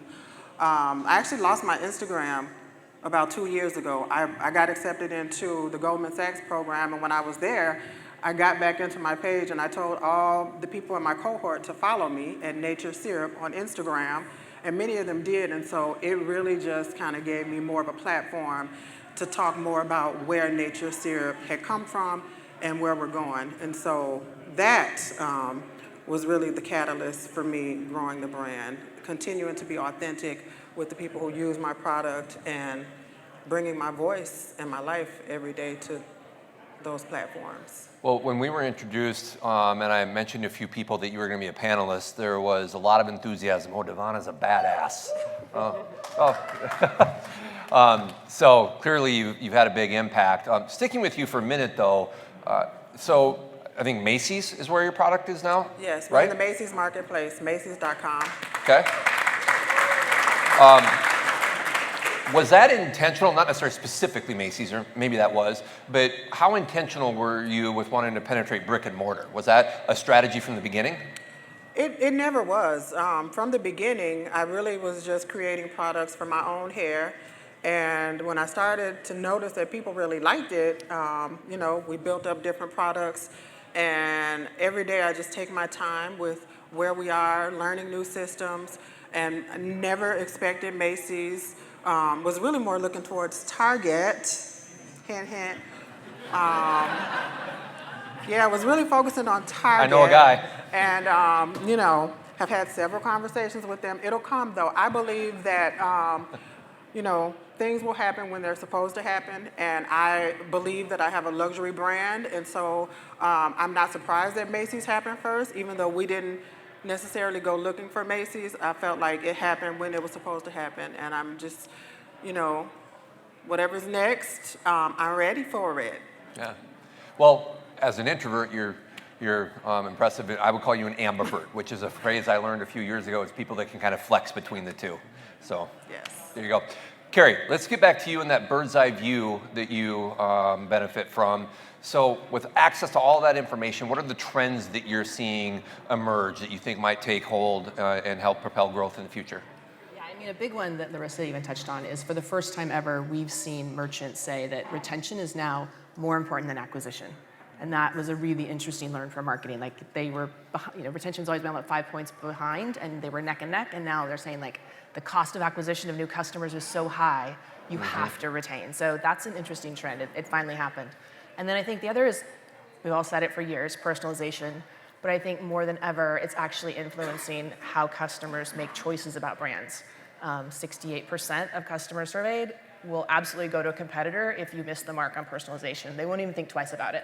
That's a really high number to think about what you're at risk with current customers. And I think another trend that's that we're seeing, which is interesting, is just AI. Like everybody's talking about it, and they're like, we must do it. And what we've seen from our customers and having lots of conversations is you can stick to the basics, but take the time to learn how to use, beyond ChatGPT and the tools that are out there for actually doing copy. There are tools that are really savvy that you should be testing on imagery and automated campaigns, whether you're on email or an SMS or any other channel that you're using. Like automate everything. That is the way forward. If you're hesitant or you're scared, test your way into it because it is the way of the future where you're going to get scale. So let's freestyle on that a little bit. From an AI perspective, Larissa and Devana, how are you tapping into that intentionally, accidentally? Are you kind of waiting and seeing? What's your approach?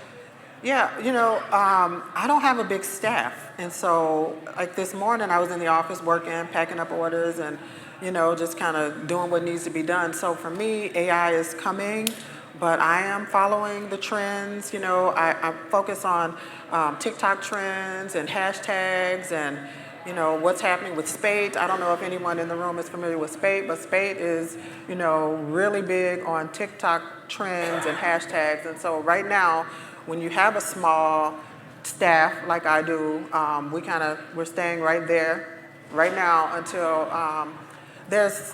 we have the manpower to really focus on AI. I love my free staff member. They're great. So very much so, I'm a huge fan of ChatGPT, and honestly, in just basic aspects as a owner and running my business, it can give you a huge lift in so many ways.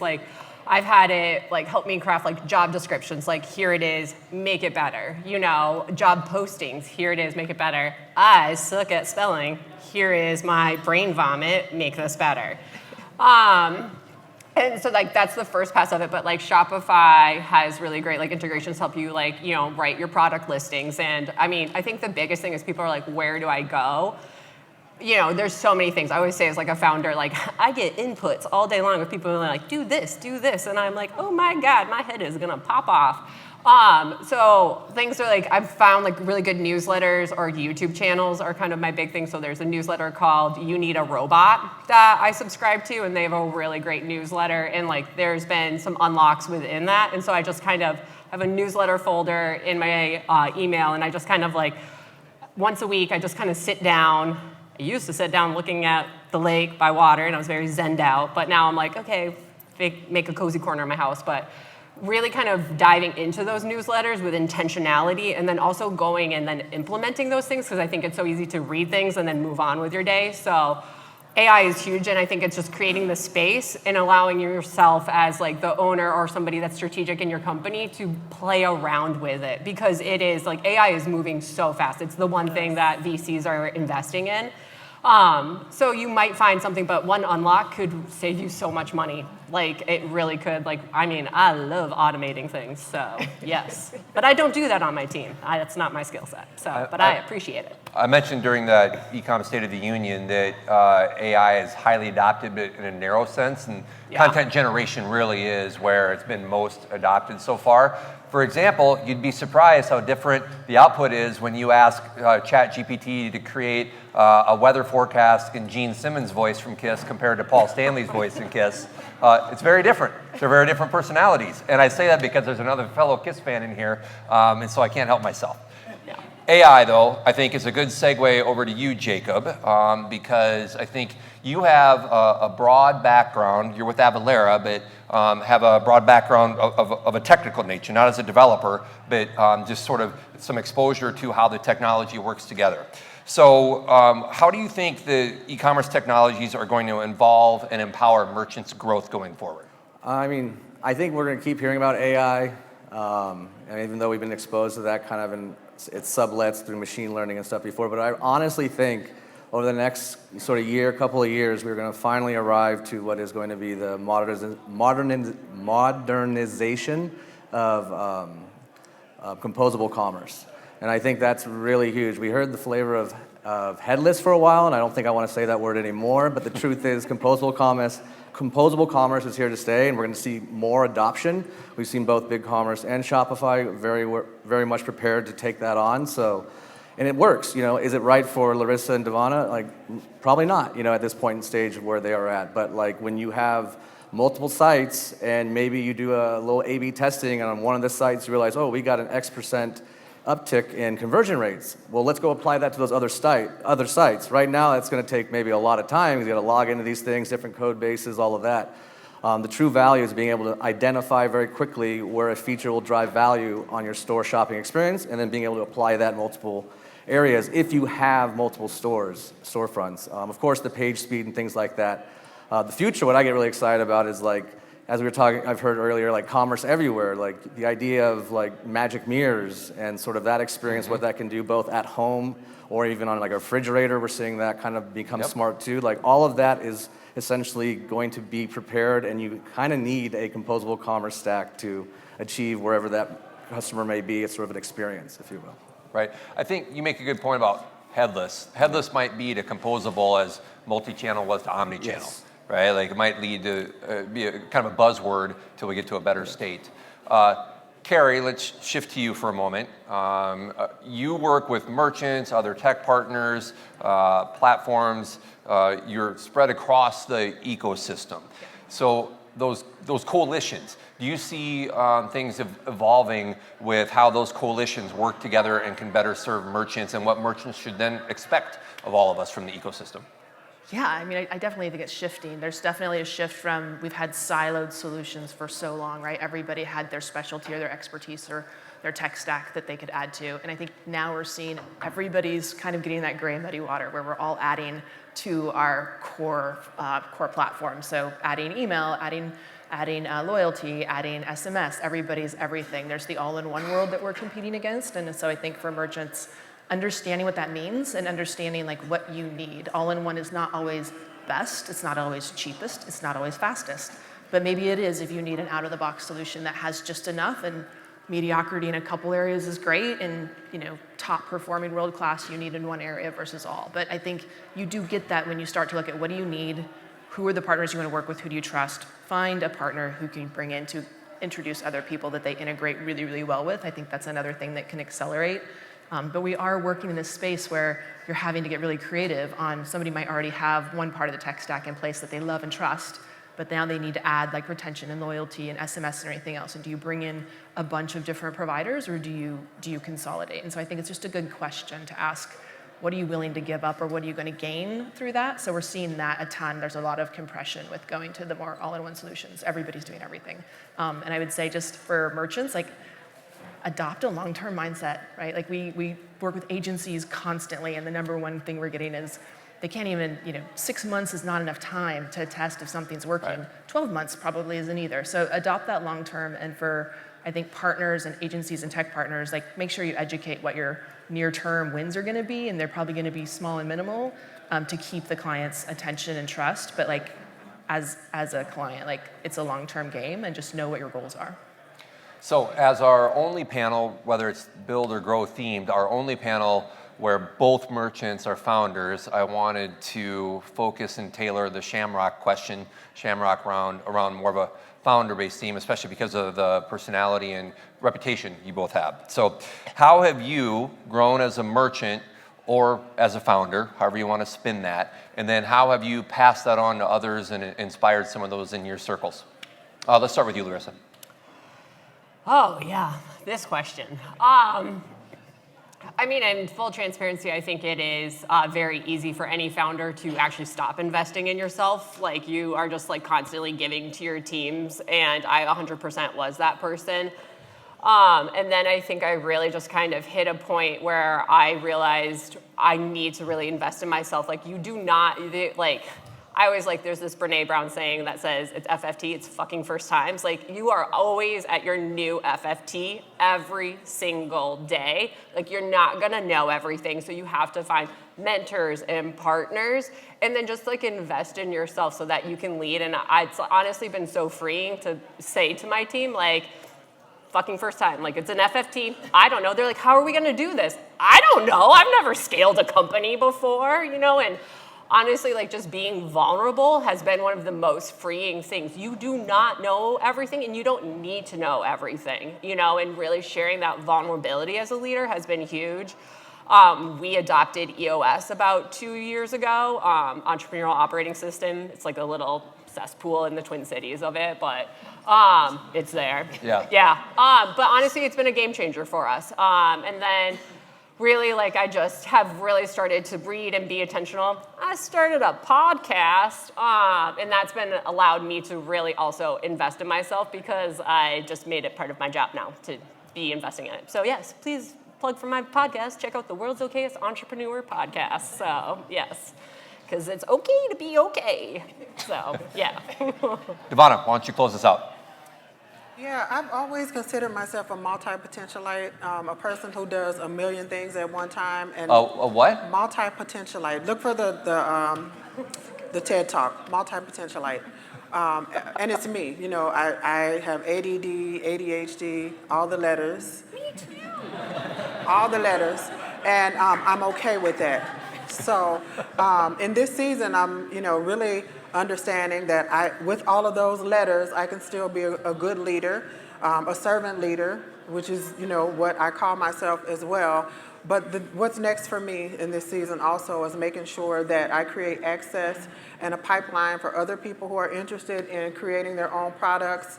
Black Apothecaryism, you'll be hearing a little bit more about that later. That's my charity and my foundation that I'm going to be focused on so that youth have access to this beauty industry that we know is so hard to break into. It takes us so long to learn all the things that we need to learn in order to be successful in this cosmetic and beauty industry. And so I want to make sure that I am giving back and creating a pipeline that lives long after I'm gone. Great.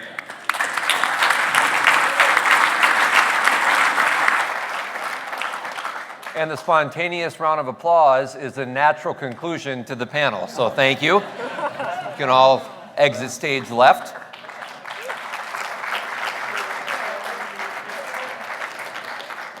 We're going to take a quick break, but quick note before we take our official only break, we're going to shorten it a little bit to get back on time. So when you hear Irish music, not live, but courtesy of the Screaming Orphans, one of our favorite bands over from Ireland, when you hear that, that's when we'll want everybody to start to take their seats. And also, for anybody who has to leave early, quick comment I'm going to mention about a tradition that we brought here last year that's been part of Irish Titan for a long time. So we have this tradition, this legacy at Irish Titan where when people leave the office every day, they grab a marble, a green, yellow, or red marble to indicate how good their day is. It's tangible and it's visible. And you're sending a signal as to what your day is and what your spirit is. So when people leave the office every day at Irish Titan, they grab a green, yellow, or red and throw it into this bigger jar. And over time, we see how the day is going, how the week is going, how the year is going. I actually go through it in our annual company holiday party. I take the marbles home, I count them. I used to do it by hand. Now I take them to Von Hansen's where I get all my beef sticks and I weigh them out, etc. But we have marbles at what used to be the registration table is now stocked with marbles. So if anybody has to leave between now and whenever you leave today, grab a marble and throw it, indicating how you feel about Ecom Forum today, and we'll be back when you hear Screaming Orphans.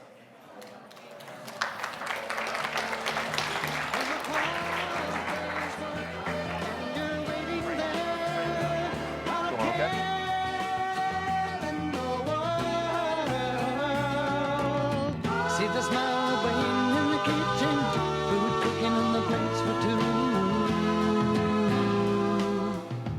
Feel the arms that reach out to hold me in the evening when the day is through. Summer breeze makes me feel fine, blowing through the jasmine in my mind.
case I fall off my chair.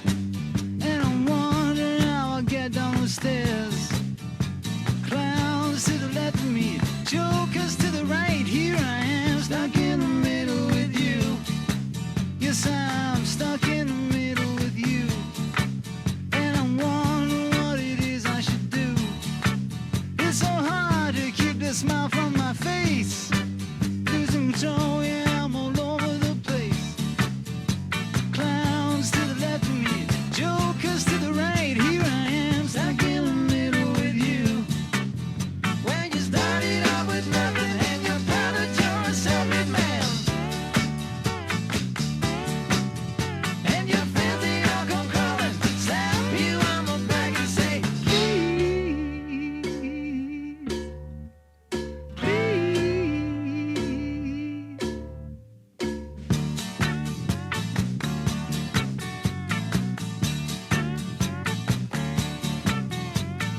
Trying to make some sense of it all, but I can see it makes no sense at all. Is it cool to go to sleep on the floor? 'Cause I don't think that I can take anymore. Clowns to the left of me, jokers to the right. Here I am, stuck in the middle with you.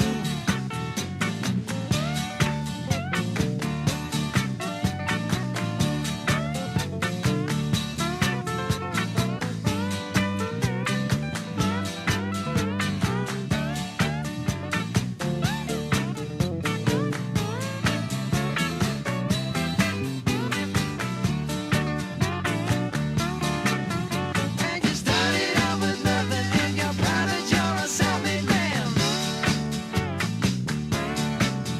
And your friends, they all come crawling, slap you on the back and say, please, please.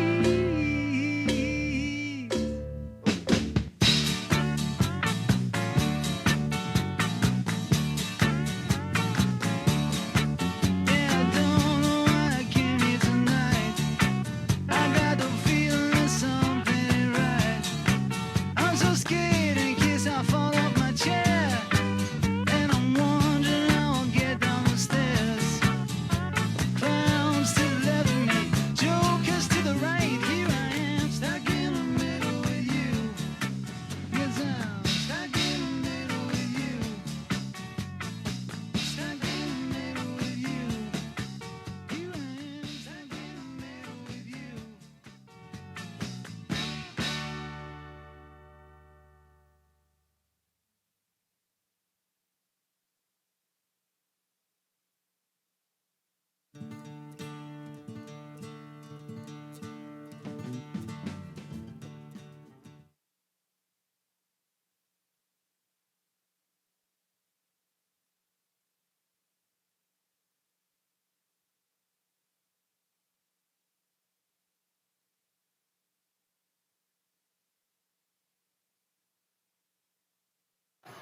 Ladies and gentlemen, welcome to the future of e-commerce. Today, I'm thrilled to introduce you to the game changer that is Bloomreach. Bloomreach is the platform that's setting the e-commerce world on fire. And here's why you should be excited. Bloomreach personalizes the e-commerce experience by tying together real-time customer and product data so businesses can truly understand what customers want. By connecting that understanding across every channel, the e-commerce experience becomes truly limitless, reflecting a changing customer as they shop. From engagement to search on site to the post-purchase flow, Bloomreach can help you acquire, retain, and loyalize customers in a more effective and efficient way. Amplified by the speed and scale of our AI, it creates endless paths of purchase, greater profitability, and fast business growth. And what it comes down to is personalization. We're talking about a level of personalization that makes your customers feel like they have their own personal shopper right at their fingertips. So how do we do it? Thanks to our cutting-edge AI, Lumi. the genius behind it all, which is baked throughout all of our solutions to create a truly connected, inspiring customer experience. By tying both customer and product attributes together, it's like having a crystal ball and you knowing exactly what your customer wants when they want it, making you the hero out of the whole thing. Now, my data-driven creators out there, today you may be stifled with disconnected point solutions, making it hard for real-time personalized messaging, which again is where Bloomreach comes in and can make you the hero, to unify all of that data across any channel to really activate your customers in a personalized, real-time way. So check out how other brands are becoming limitless at this short video below. And hopefully, Bloomreach can help your brand change the game and become truly limitless. Hi, everybody. My name is Tony Thierry, and I'm the head of agency partnerships here at Nosto. Nosto is an intelligent commerce platform that allows brands to easily deliver relevant products and experiences across the website by using customer, product, and visual data points. Now, we're super excited to be a sponsor of the 2023 Ecom Forum, and I could not be more excited to finally be back over here. I think it was 2019 was the last time I was here, and I had to leave the room after the bagpipe performance because I went to go cry in the bathroom. It was just so beautiful. I hope that doesn't happen again. At this point, there's no way to tell. There's just no way to tell. Anyway, if you see me around, please come say hello. Otherwise, I'm super excited to meet you all. Looking forward to it. Thanks. Hey, Delia from Just Uno here. Wow. It goes without saying, we are genuinely stoked to be a proud sponsor of this year's Ecom Forum and a continued friend of Irish Titan. Just Uno is one of the leading website conversion rate optimization tools that's trusted by some of the best brands and agencies out there. We've been known to be able to increase all the important metrics you care about associated with making the most out of every new and returning visitors alike. On behalf of everyone here at Just Uno, welcome to the best damn ecom show out there, and we wish you continued success this holiday season ahead and beyond. Woo!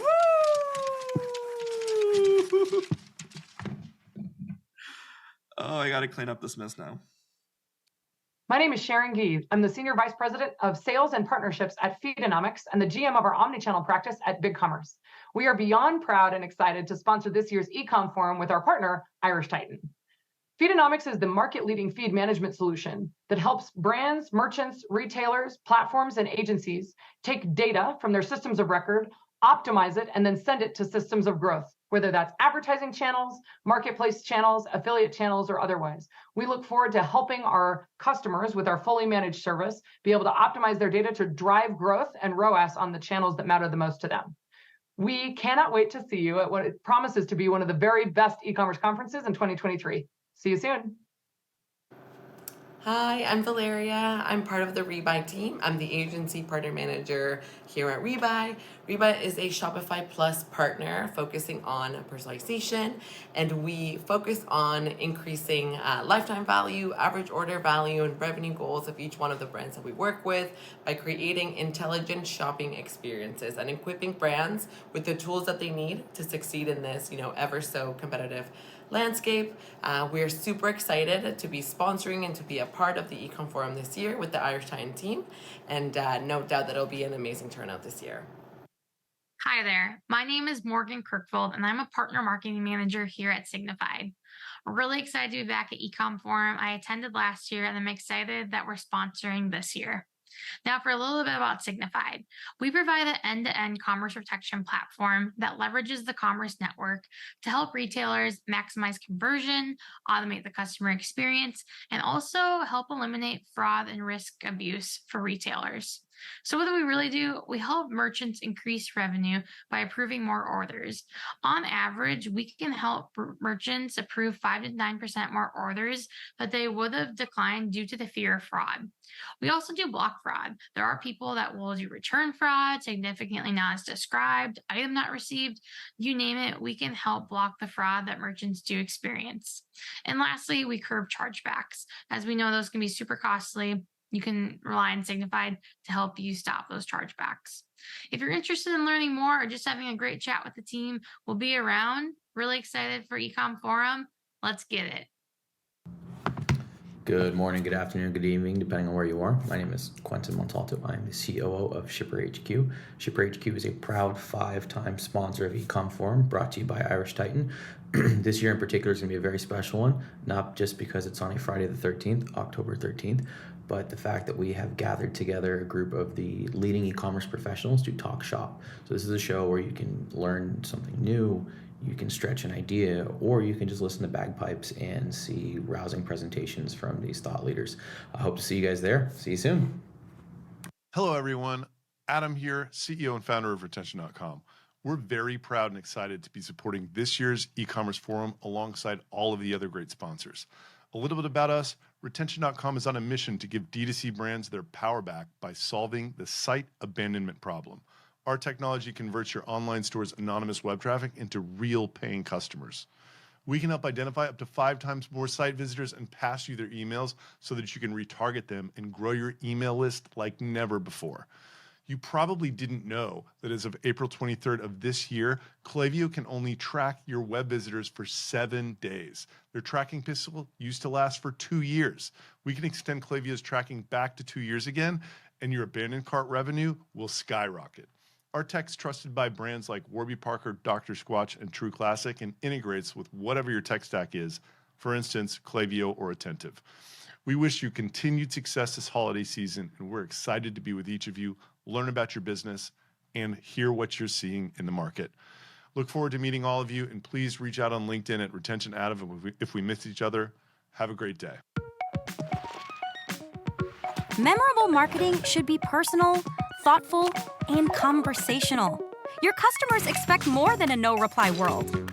More interaction, more relevance, more meeting them where they are. But between changing regulations and channel fatigue, marketers are finding it harder than ever to engage target audiences and drive sales. At Attentive, we help thousands of innovative brands connect with their customers in a better way. Personalized text messaging. Our conversational commerce platform gives you everything you need to deliver timely messages that your audience actually wants to receive. And with compliance tools and a playbook of best practices built in, we make sure your audience stays engaged too. Together, we'll grow your SMS subscriber list, send effective text messages, whether seasonal campaigns or triggered by real-time data. Personalize them at scale with GIFs, videos, audio, and all the emojis. Have two-way conversations with your audience, then use our analytics to keep testing and scaling. Attentive integrates with your other favorite marketing tools, so you can get a full picture of your customer journey. And with our team of SMS pros with you at every step, we'll help you become a messaging master in no time. After all, there's a reason we're called Attentive.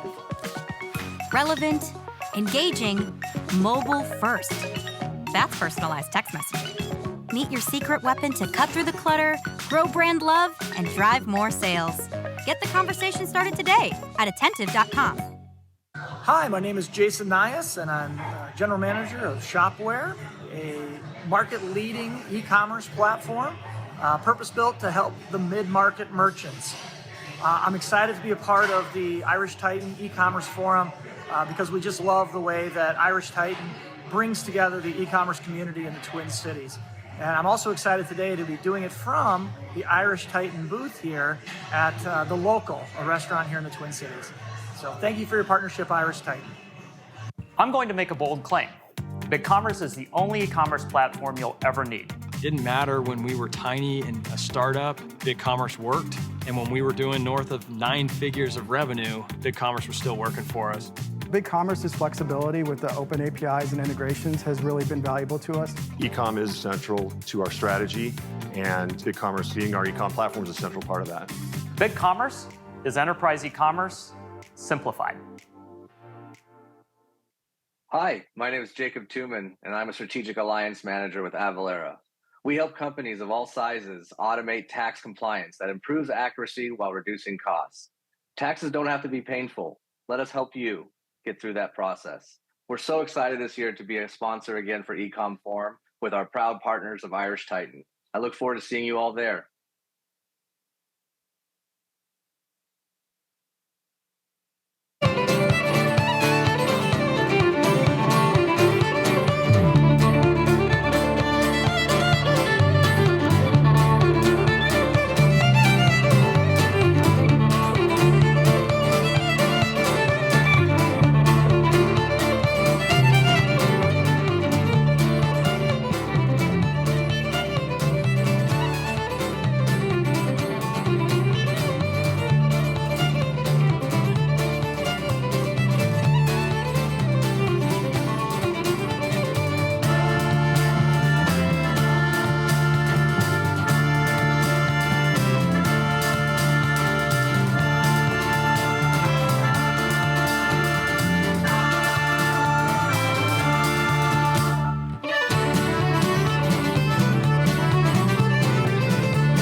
Am I on?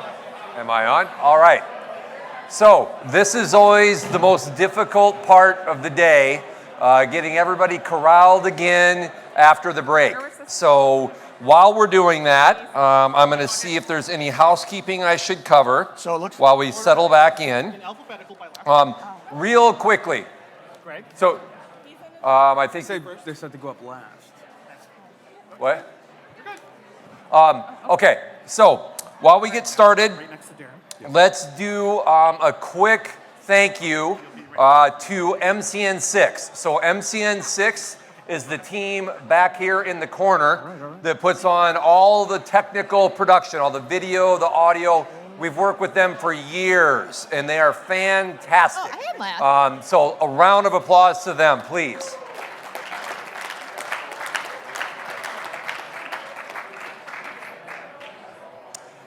Additionally, let's do a round of applause for the Hutton House staff because they're going to be taking care of us the rest of the day. They've already been serving food. I can tell that the drinks have started, or maybe already started, might be increasing in pace, not sure. But a round of applause for the Hutton House staff, please.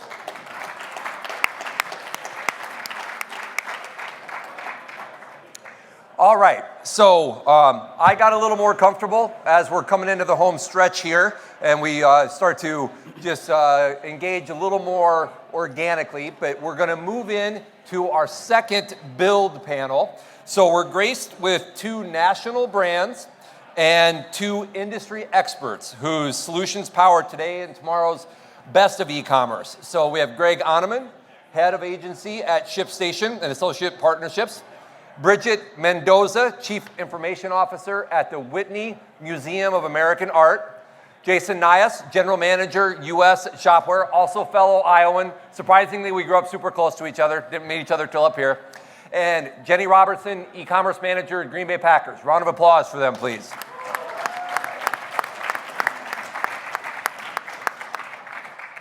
I'll address one elephant in the room. For any Vikings fans, we still need to welcome Jenny from Green Bay with open arms, right?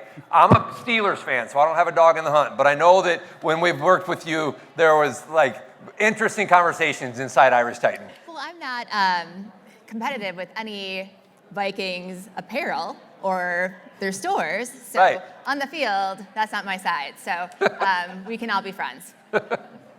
All right, so let's kick this off. There we go. All right. Jason, we're going to start with you. I think that you sparked some really interesting conversation during our panel prep. So I'm going to lean on that to inspire and challenge all of us to get off on a good foot and engage the audience again. So you talked about the psychology of building an e-commerce channel and why you decided to compete.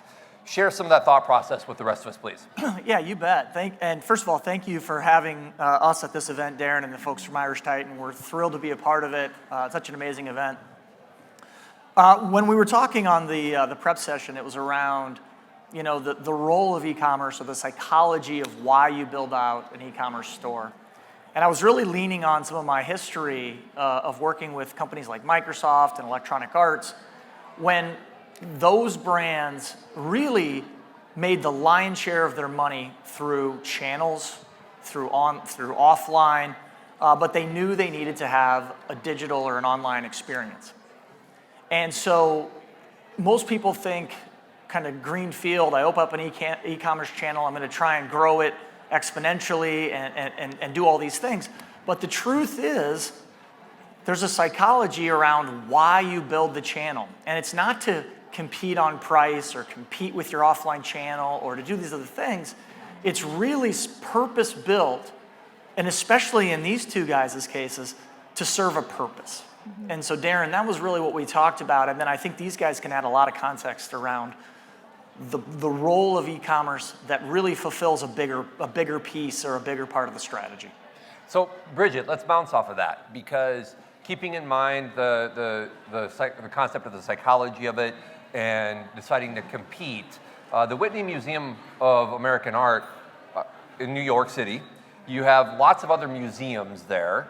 You are an in-person IRL kind of experience if you don't think creatively. So share some of that psychology that you've had because you've been there for a while and you've been playing a key role leading this initiative. So share some of the thoughts around the psychology about building a channel and competing. Yeah, I think for us, especially coming out of the pandemic or during when the pandemic hit, everything shut down and the museum itself shut down. And even as we scaled back into opening, we really realized that there's such a larger audience out there that may never come to New York or may never choose, if they're in New York, to come to the Whitney. We do have quite a lot of other options in the city. So I think for us, it was really thinking about how do we encourage that visitation, that engagement. So if you join us for a public program online or in person, what is that follow-up touch point? If you're planning your visit to come see us in New York and we send you this pre-visit email that really starts engaging, like maybe you want to get the catalog before you come to learn more about the artist, or after you visit and you stop by our shop on site, or even online you get that follow-up post-visit email. Like what does that engagement look like for us? I think it also really, we decided to re-platform and worked with Irish Titan, which was amazing. And for us, it was really, we needed to be able to get on a platform that was taking away a lot of the maintenance. We're a very lean team. We've heard that kind of a couple of other panelists have said that. We're a very lean team, and we needed a really tech stack that was gonna allow us to incrementally grow without carrying a lot of weight. Design is very important to us, and my friends in my graphic design department would hate when I say this, but we are an arts institution, but also we just need it to functionally work. So if our shoppers aren't having a great online experience, it's great that it looks beautiful, but if it's not functional and actually driving the sales that we need, for what? And then the maintenance around a really custom site was just too much lift for us. So we really needed to be able to get on a solid platform that also then allows us to trigger all of these different third parties or plugins that allow us to kind of take that next step and test and learn what is the right option for us. So Jenny, on that same theme, you're with the Packers, as we already mentioned. That's a legendary franchise in the most popular sport in America, at least by most standards. You provide a legendary in-game experience. Lambeau Field is one of the bucket list stadiums and experiences. So how do all of those factors influence the way you've been building the e-commerce channel there? Well, the closeness to the team is absolutely one of the things that sets us apart. We deal with a lot of competition outside of that. And what we do is try to bring the experience of Lambeau Field on site.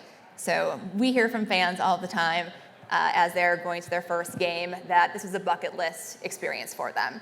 How can we harness that and then bring it online and then package it up and deliver it? And some of the things that we found is that we can take our content and actually photograph our product detail images in the bowl. We can take them on virtual tours. We can know that 90% of the fans are never going to step inside Lambeau Field. But what can we do to make it feel like they're at Lambeau Field online? So, Greg, we've talked about the psychology and sort of the inspiration, motivation behind a lot of this, which is great, right? And that's what makes brands cut through the noise and some of the things we've talked about earlier. But all of that's really for naught if we don't execute. And I think that you and ShipStation have visibility and best practices around some of that. In fact, you have this saying that I like a lot that we've talked about before, that is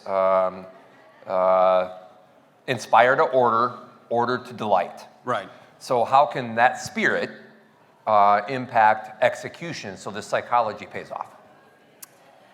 So I guess to provide some context around what the inspire to order component means to me, that's really the act of, like you mentioned in your State of the Union address, it's the acquisition and conversion of customers. So a lot goes into that, right? It's how you advertise, what you're doing to drive eyeballs to your site or whatever selling channel it is, what value proposition you're presenting to them when they're on the site. All the different tactics you use to get them to convert. I think for a lot of brands, especially as they may be earlier in their journey, they may think that that's e-commerce, right? I got them here, I got them to convert, I did it. And they might, I don't want to say neglect, but put less emphasis on what comes next. And that's where the order to delight component comes in. It's really the part where you have to execute. Because if you don't execute, regardless of how amazing your product is and all the amazing things you did to drive that, guest to your site and then, convert them into a customer, it all goes out the window if you're not communicating with them properly, or, you're not providing enough visibility into what that journey is afterwards. Because I know just from a consumer standpoint, as soon as I click submit order on something that I'm purchasing, I'm already looking for a confirmation email. I'm already wanting to see where it is in its fulfillment journey. Has it been shipped yet? When is it going to get here? Has it been delayed? And I'm sure everyone in this room has probably got some nightmare stories of something that you had ordered that didn't arrive properly or on time, or it arrived damaged, and there was no communication leading up to that. And it really can cripple a relationship and prevent you from retaining that customer.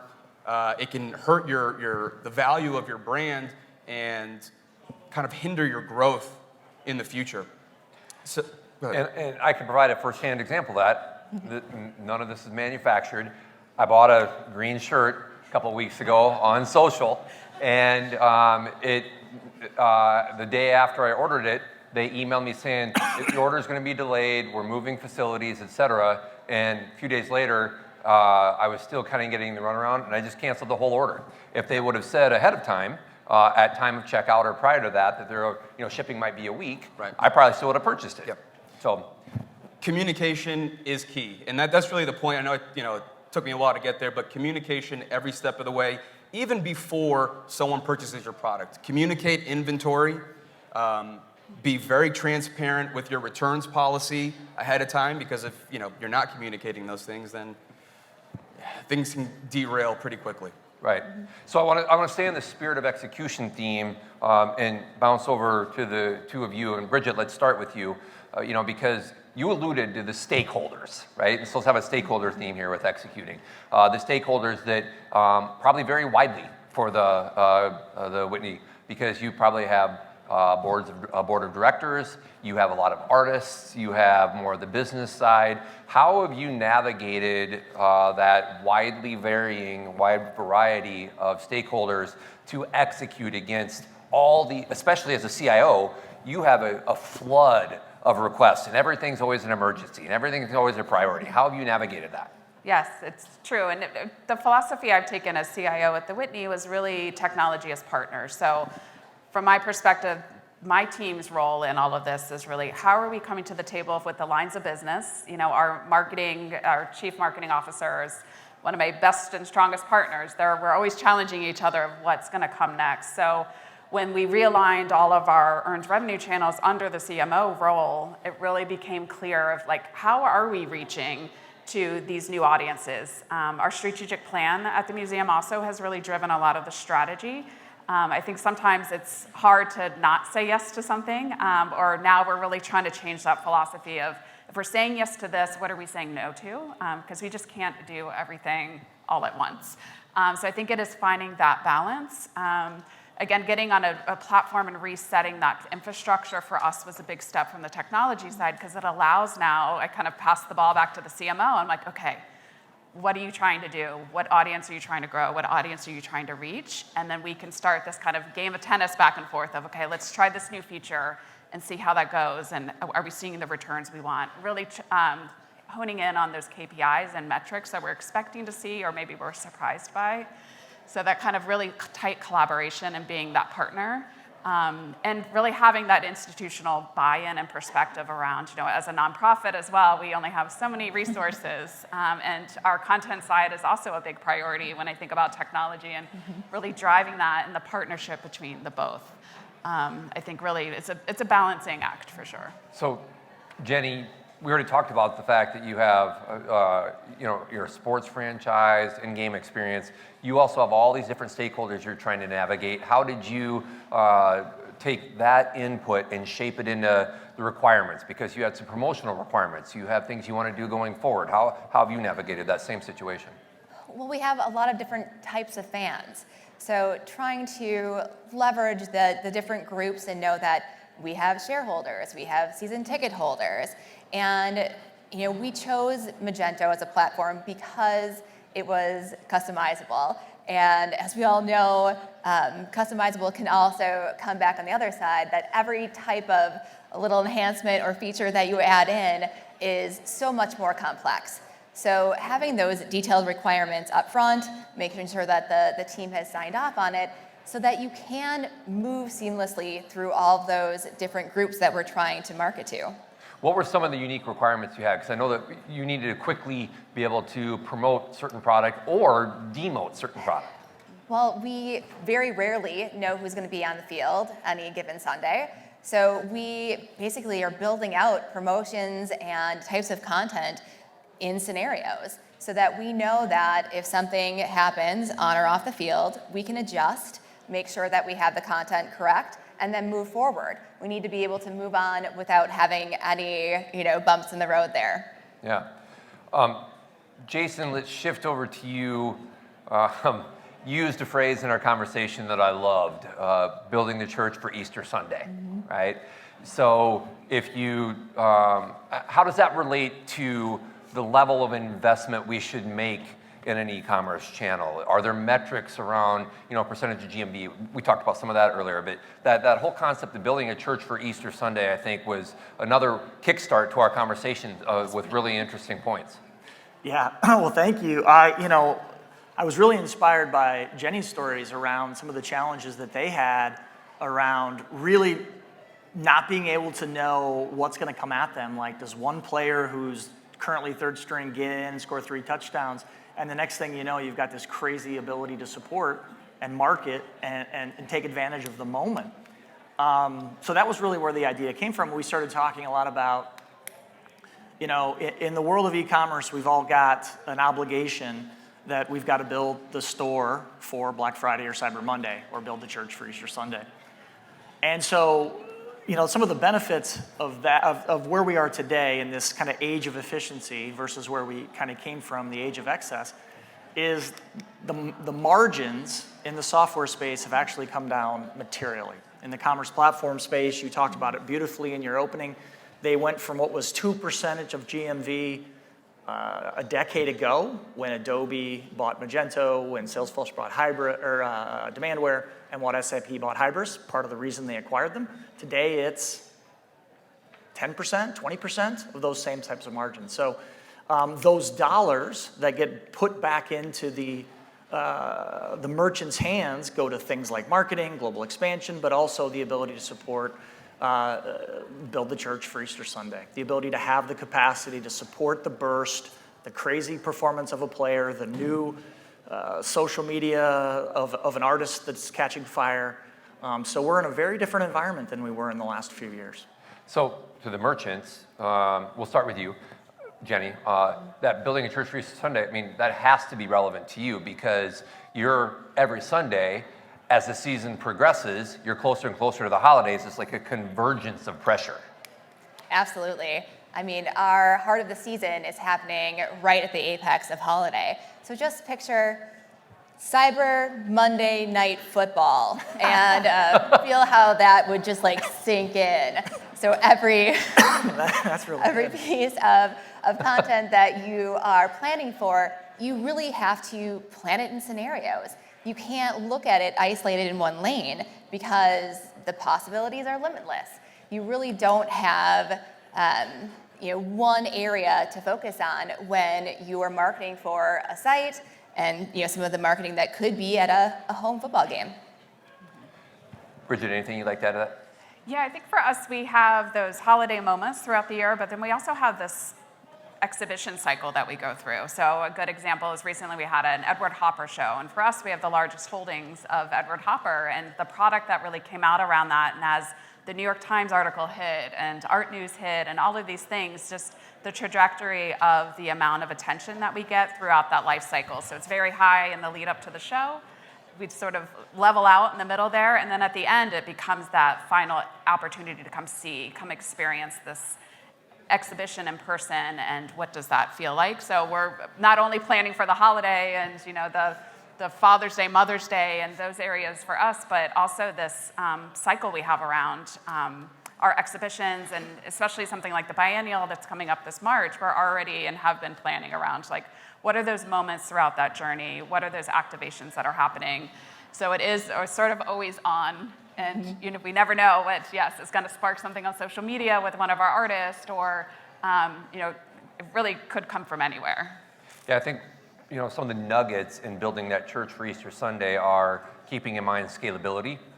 how your tech stack supports that, and how you protect your margin and test into what's going to work for a substantial next investment. Right, and being okay when it doesn't work. Right. I think that's the thing we're learning the most is like, we'll try something, we're like, okay, that did not work out the way we expected.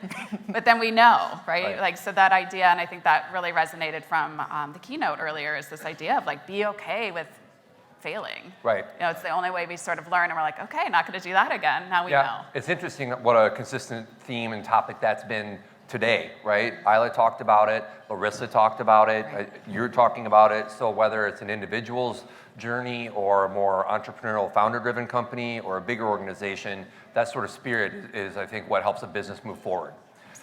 One of the topics that came up in our discussion, and really almost every panel discussion, was how to navigate the ecosystem. One of the points that was discussed a little more in ours was how every partner will tell you yes to any question that you ask of them, whether or not they can do it, right? And so, Greg, I think you had some observations around how to navigate those smiling faces, hidden agendas, to quote Pat Riley.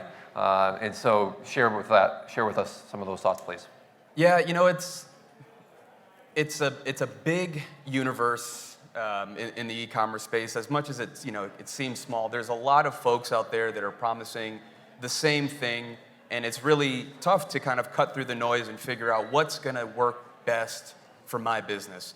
I think the first thing that you know, one would need to do is identify what those business goals are, your key objectives and anticipated outcomes, and then really start to outline or create like a checklist of your must-haves, you know, your nice-to-haves, you know, could do without, and then begin doing your due diligence on all the different options that are out there. And you can do that by, you know, looking at reviews, you know, by, you know, reading through case studies. There's a bunch of different methods you could use to identify, you know, who the best partner in a certain situation would be, and then bump them up against that checklist that you put together. Whoever checks the most boxes, you know, that's a good indicator of maybe that's the partner that you'd like to you know, to work with. Budgeting is also another big thing that you're going to need to consider. You know, be wary of hidden fees and, you know, ambiguous, you know, cost structures that don't really seem clear, and work with folks that, you know, I like to say deal the cards face up. So, you know, it's what you see is what you get, and there's no real fluff or nonsense around it. And then to you know, my last point on that would be go with your gut. If you're in doubt, start small. You know, ask for you know, start with a smaller project, or, you know, a prolonged kind of demo cycle, and make a decision if that's the best opportunity for you after you've tried it out. Think big, start small, scale fast. That's one of the philosophies I've had trying to build Irish Titan. Okay, let's move into the Shamrock round and start to close out. And we're going to start with each of the merchants, and all of the questions are around this concept of a magic crayon. If you had a magic crayon to draw your future, what it might look like. Jenny, let's start with you. What might the Green Bay Packers e-commerce channel look like in 3 to 5 years? You have a green and gold crayon, right? Pardon me? Green and gold crayons? Yes. No, I think as we look into the future, I mean, the fan is always forward in our thoughts. And one thing that we have started to test more into is obviously AI, which a lot of the other groups had talked about as well. Just testing into small areas of the site, seeing if AI can do a better job serving up content or products to an individual fan than someone who is doing it manually, which is kind of a win-win on both sides. If the computer wins, then I can get back some time from a teammate. And if it doesn't, then we know more about that fan overall. We also looked more into video content. I know we're a little late to the game on that, but because of our closeness with the football team and digital and their media, we have an opportunity to be sharing some of that content where it makes sense on the site, looking at live shopping, which is something some other clubs have kind of dipped their toes into, and then eventually more of the AI bringing fans into the stadium, into the brick and mortar store, and having that experience online. Bridget. I think for us, the session earlier about omnichannel really resonated with me because I think we're always internally talking about defining our audiences. So that could be the long tenured member that's been with us for years, or it could be the new person that happens to be walking by the building on Gansevoort Street on their way to the High Line. So for us to really think about how do we meet our visitors and our members and our donors where they are. So how are we just making ourselves, instead of them trying to seek us out, how are we getting in front of them in different ways and really meeting them where they are and where they might intersect with our products? All right, the industry side of the table. Although let's not think about it as sides. We're at a round table. Now we're just over on our side. So Greg, let's start with you. You have a magic crayon. What are we offering merchants in 3 to 5 years to help them build and grow their e-commerce channels? We are offering a complete solution for the post-purchase customer journey, from returns to a custom unboxing experience, and yeah, I mean that's really where I see it. AI, I feel like will eventually play a big role in what we do if it's not already, but that's where I see it going. Jason, land us. All right. So one of the things I've noticed in the last 5 to 7 years is all the innovation in e-commerce. To look forward, sometimes you have to look back. And almost all of the innovation that's happened in the e-commerce industry has gone towards things like microservices, APIs, composable, and headless, or to places like marketplaces. And in all those scenarios, it actually makes the burden of running e-commerce greater on the merchant. It makes the expense and the management greater for the merchant to deliver e-commerce at scale. So the future will correct that. The future will deliver innovation and features to the merchant that actually makes them be able to do their job faster, with less overhead, with less people, with more connectivity between the services. And that's where we're focused. So that's why I answered that way. And that, ladies and gentlemen, brings this panel to a conclusion. Thank you. Thank you. Thank you. Exit stage left. Thanks. Oh, he went the wrong way. That's all right. All hell's breaking loose. Okay, so while the next panel gets seated, we're going to cover a few things here. One, we have another participant, another contestant, another finalist for Ecomm Forum attendee who traveled the farthest. I either missed it or he might not have been in the room, but we are going to present a backpack to a gentleman from the Congo. He just raised his hand. Wow, so here we've never had someone from another continent, now we have 2 this year. So thank you for the long journey, we appreciate it.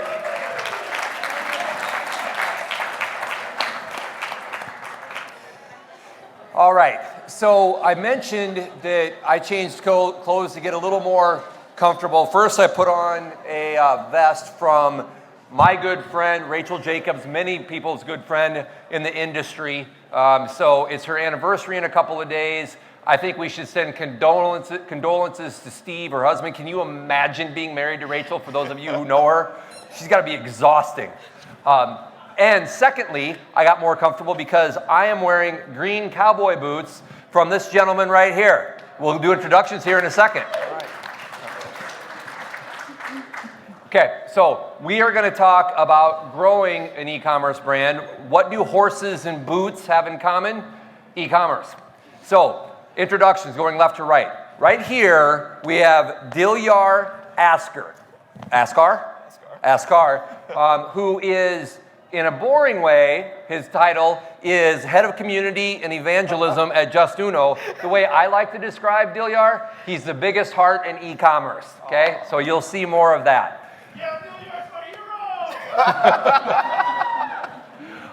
We have Mark Conselman, the founder and CEO at Texas Boot Company. Cassie Krager, the channel partner manager at Bloomreach, and Hannah Hartman, director of operations at Achieve Equine. Round of applause, please.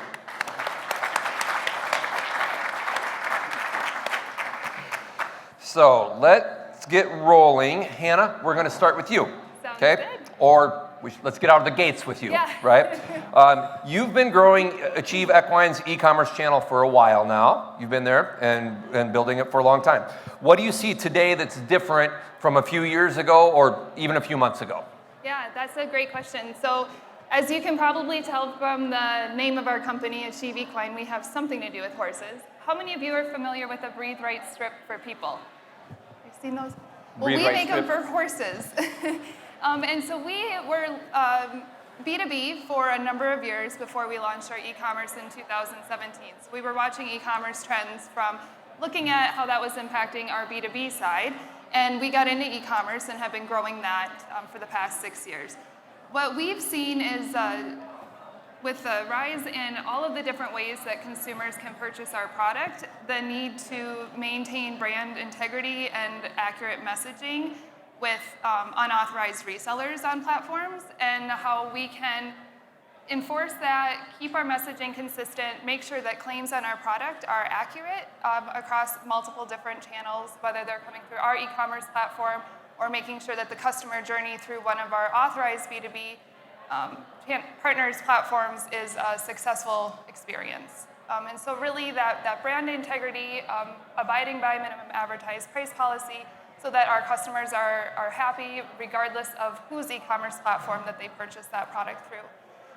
Content is always harder to get seen with all of the different ways that messaging is being presented to consumers through all the different touch points. So making sure that we're getting our message across, leveraging our ambassadors and getting organic messaging through different ways, leveraging creative ways that advertising partners are coming at us to get our messaging where it's still organic, it's authentic to our brand, it resonates with our customers, and conveys accurate product information. Seen a lot. Mark, you've seen a lot too on your e-commerce adventure. You've been building the company for how long? We opened brick and mortar 13 years ago, and we're actually on 9 years on the Ecomm platform now. Okay. So, everything has changed. 2013, social, you could, the shareability on social, Meta has figured out that they want you to pay for the ads, and so the ability to connect with a wide organic audience is harder, and it's suppressed. On top of that, all of the laggards that said, wow, you got to go into a store to buy footwear, they figured out that there's money to be made, and they're all investing time and resources. They have an e-com site. They've got social media platforms. Meta wants you to try videos. So the content requirements, I look back at what might have been a viral post 8 years ago, 7 years ago. It's really, really hard to get that level of engagement now. So. And I just was told that you have 190,000 Instagram followers. That's right. That's pretty impressive. Thank you, sir. Yeah. Yeah. Well, it's because you make good boots. This is my second pair of green boots. This is my fancy pair from you. We have a lot of fun with it, but we're always trying to get better. And there's quantity and quality. Through quantity, quality has improved of what we post. So. Yeah. All right, Dilyar, let's shift over to you. You like to refer to yourself as a growth hacker, right? So this question should fit you like a green fur coat. Right there's a picture of you in a green fur coat. You do not. No, you do not. I couldn't resist, man. I added that last night. No. About 11 o'clock, I texted J.E. and Jack. So with that said, what are you seeing from a growth hacking perspective, right? Almost every panel's talked about acquisition costs being higher, conversion rising in importance, retention even more. How are people hacking those parts of the funnel or other parts of how we're trying to grow our businesses? Yeah, honestly, it's in this day and age, it's becoming more and more important to understand your community more so than ever. The people that have bought from you before, people that have shown interest, people that have shared your product. right? Really leaning into understanding these buyer personas and speaking to them at every touch point has been just a game changer for a lot of our brands, because they'll be able to then gather the important information they need to know about these personas and speak to it on the different social channels, on their websites, in email and SMS, and really speak to their soul and really get them to convert on whatever you're trying to do. So leaning to your VIP community. And also, like some of these other panels have also mentioned, video is becoming very, very critical, right? Your engagement. Engagement on a video, the time to view is really important. So when it comes to video, a lot of brands, they struggle on what to make, right? Start small. Start with telling your story. Why did you start this brand, right? When they're about to leave a website, say, whoa, whoa, whoa, wait a second. Why are you leaving the website? Learn a little bit more about us and I will give you free shipping. Or, whoa, whoa, wait a second. Did you know we have like thousands of reviews? Check these out, look at these reviews, right? And engage them where it really matters and make sure every communication is a banger, right? Don't generalize, right? Right now, since cost per acquisitions are increasing, you want to be able to make every interaction worth it. One of our brands, they're one of the leading two-way radio sellers online. And what they did was right before you left a website, it's like, whoa, wait a second. Did you not find what you were looking for? We saw you didn't buy anything.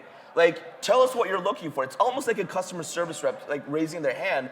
And once they answer the question, it takes them to a landing page and shows them exactly what they're looking for and converts right away. And that has seen over 20% in traffic retention. So don't be afraid to be creative. Don't be afraid to try these things and really lean into your heroes in your community. I think you make a good point, because abandoned shopping carts gets talked about a lot.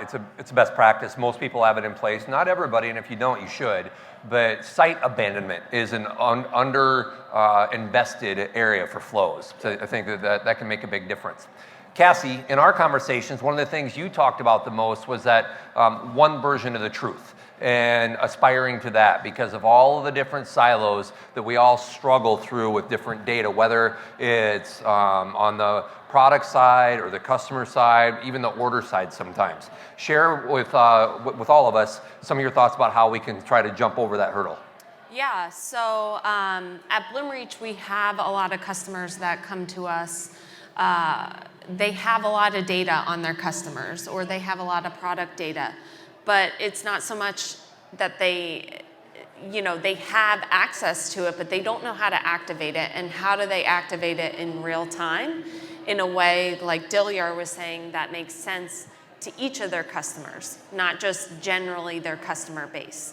So we give that single version of the truth, as Darin was saying, by collecting data from any possible channel that you may have, and creating that single, we call it a customer view. So every interaction they're having with your brand, you understand, and you start to understand the ecosystem of your business and where you can potentially increase your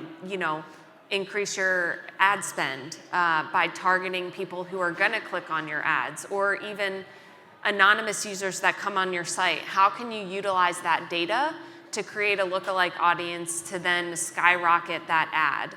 Or, where is this customer never likes to look at an email, but wants SMS?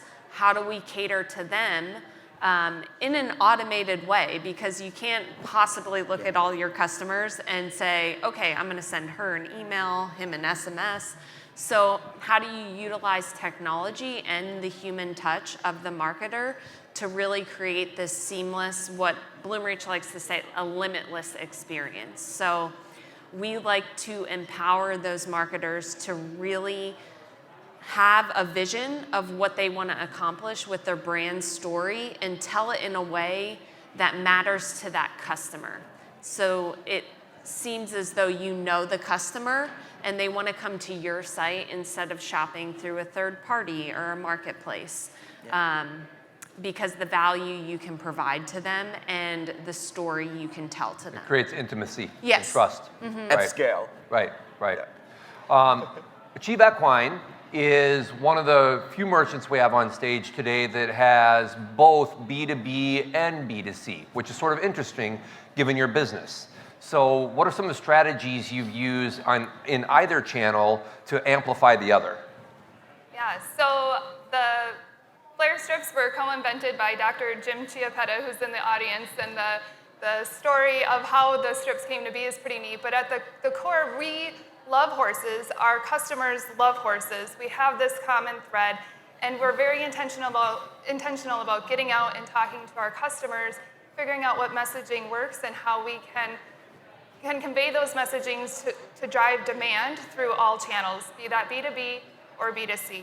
And so as I alluded to earlier, we were B2B only for the first 18 years of our distribution. And so we were finding ways to create product descriptions so that our B2B customers could lift those easily to make sure that they were accurate, to create high product quality images that they could lift and implement as they were learning e-commerce and selling our product through that channel. When we dove into it in 2017, we became smarter because we were doing it ourselves. And so we could better understand what type of resources we could provide to our B2B channels to set them up for success. And at the same time, we really wanted to understand our end user customers' buying experience firsthand so that we could provide better insights. And so when we will have a new B2B customer now contact us, taking on our products for the first time, they may ask, what color or design of that product should I carry? And our team can say, well, what type of horse riding does your customer do? We now know within our analytics what type of colors and designs and packaging styles sell best to that customer, so we can make a recommendation saying, hey, this is what we see. We think this would work really well in your store through your sales channels. Here's what we propose, and it sets them up for success. It gives us some information to support their sales and that pull-through demand. It gives us an opportunity in our marketing spend to say what type of messaging resonates well, what campaigns do we see really good traffic and results from and pull through in our e-commerce, and now how do we leverage that messaging and package that in a way that our B2B side can use to grow sales overall and to help that pull through demand through all channels. And so every decision that we make for our B2B or our B2C side, we're always balancing how is it going to impact all of those channels? How are we going to help lift everybody? And at the end of the day, what is that customer, that end user customer, putting our products on their horse, experiencing in their customer journey? How can we engage with them? How can we create a successful customer experience to benefit everybody? While you're in a role, I'd like to stick with you because one of the conversations that was most engaging during our panel prep was the discussion around how Achieve Equine sometimes does promotional email marketing and marketing campaigns, and sometimes more feel-good or brand reinforcement campaigns. Cassie was almost as excited meeting Ronan last night, my dog, as during that conversation. So you must be an animal lover, Cassie. I am. Okay, I am. Clearly last night, right? I thought you were going to steal my dog. I would if I could. I can't hide him, though. Hannah, talk a little bit about that, the strategy and the execution on that. Yeah, so we are all about equine education and letting people know all of these amazing facts about their horse, and then getting them thinking about their respiratory health and why breathing matters and why use a flare strip. It's not that horses snore. It's that we can help them perform their best when they're performing in a variety of equine sports. And so we love horses, we love science, our customers love the same, and so we're finding ways that we can share the story of amazing equine athletes and share education. And one of the ways we do that is through our campaign called It's About the Horse. And so people can nominate a horse to be featured, and we share the story of a horse every month. So we have a horse of the month. We send that out through email, through social, featured on our website, and it gets people talking about the brand, but talking about horses, and there's those feel-good stories that connect us all, whether it be the owner of a B2B tax store that is selling horse products, somewhere in Texas, or whether it be a rider at their barn shopping on e-commerce, bringing that connection to those customers in a feel-good way. In September, we actually had 2 mini ponies named Thunder and Lightning share the spotlight in that month. We also focus on campaigns that raise awareness for causes we're really passionate about. We have a flare strip design that's Kick Childhood Cancer. So all month long in September, we're promoting childhood cancer awareness, going gold for that. This month, we're all about pink, thinking pink, sharing stories of breast cancer survivors. We've got some athletes that we sponsor that have personal stories. So just telling that story, connecting with our audience, figuring out ways that we can disseminate really great educational topics. We partner with top industry experts to deliver really what we find fascinating blog topics and push out a lot of education in our messaging that draws people to us, and then say, hey, we've got these great products for you. But building a brand and a source of credibility and trust with our customers where they can come to us and know that we're a go-to source of information for them. Mark, let's go to you next, because Texas Boot is a destination. You have a strong brand. Sometimes you're communicating about the hides in your boots. Sometimes it's a promotion about boots. How have you approached the same situation or taken advantage of the same opportunity?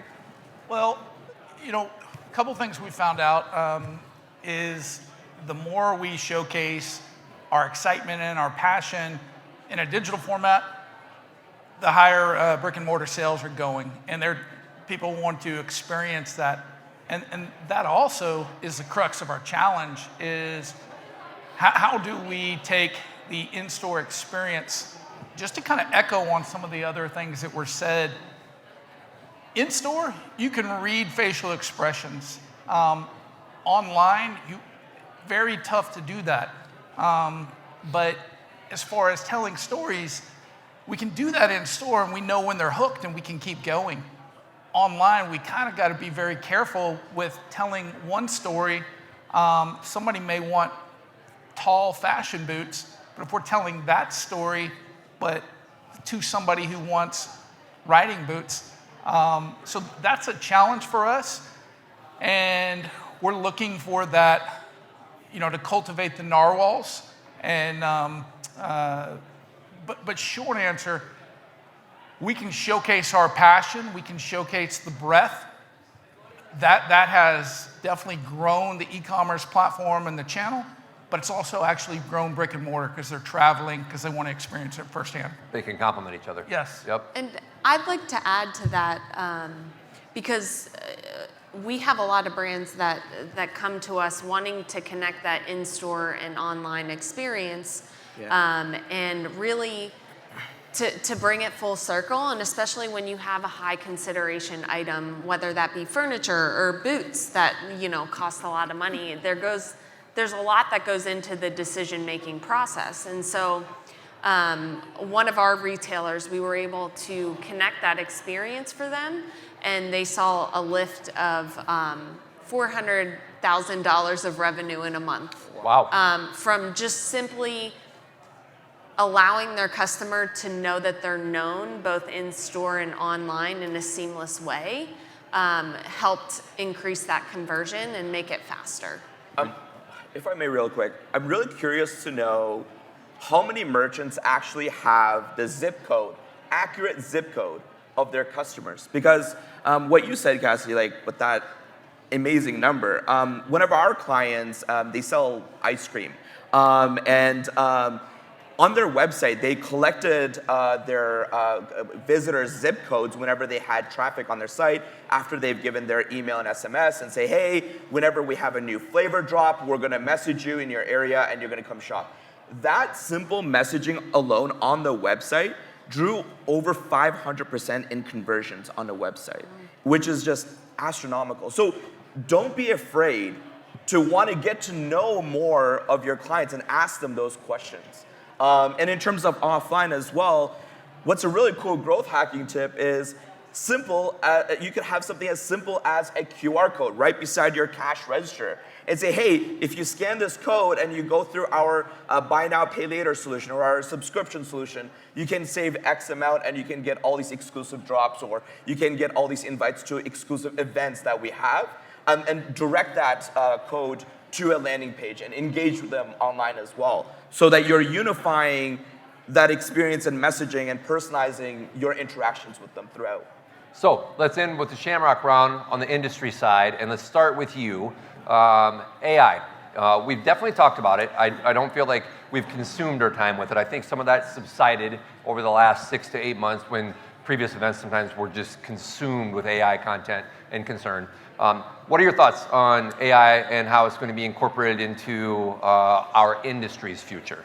Yeah, I mean, I love anything and anyone smarter than me, so that's a great starting point for AI. But with AI, it is still at a very early stage, and I think as marketers overall, we're still learning on how to harness its power. We're still getting some use cases, which is great. But what I'm really excited to see is being able to allow websites, maybe this is something that already exists, I don't know, but being able to just have conversational purchases. So you're just sitting at couch like, hey, order this for me. You know, I believe Amazon's Alexa does that, but it is very basic. But more advanced version of that, but for all e-commerce merchants, being able to have a conversation with your buyers without maybe even engaging with your website and having that order shipped through would be really cool to see with AI.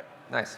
Yeah. Cassie, bring us home. Yeah, I think, you know, over here at Bloomreach, we're really trying to stay on the forefront and really be educated and bring AI to the forefront for the customers and brands that we work with.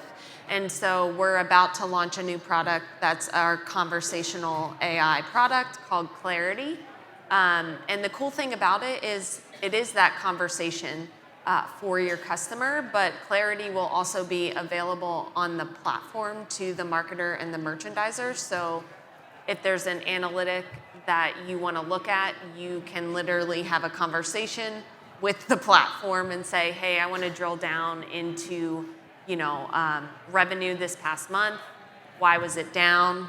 And have that conversation. So really enhancing the customer experience, but also the experience for the merchant. Like the previous conversation was about how we can make it easier on the merchant to create that experience. I think we're looking at it on both ends. And one of the most important things is to educate yourself and try and use it because it's going to be here whether we like it or not. So testing it out, trying it out is the best way to get familiar with it.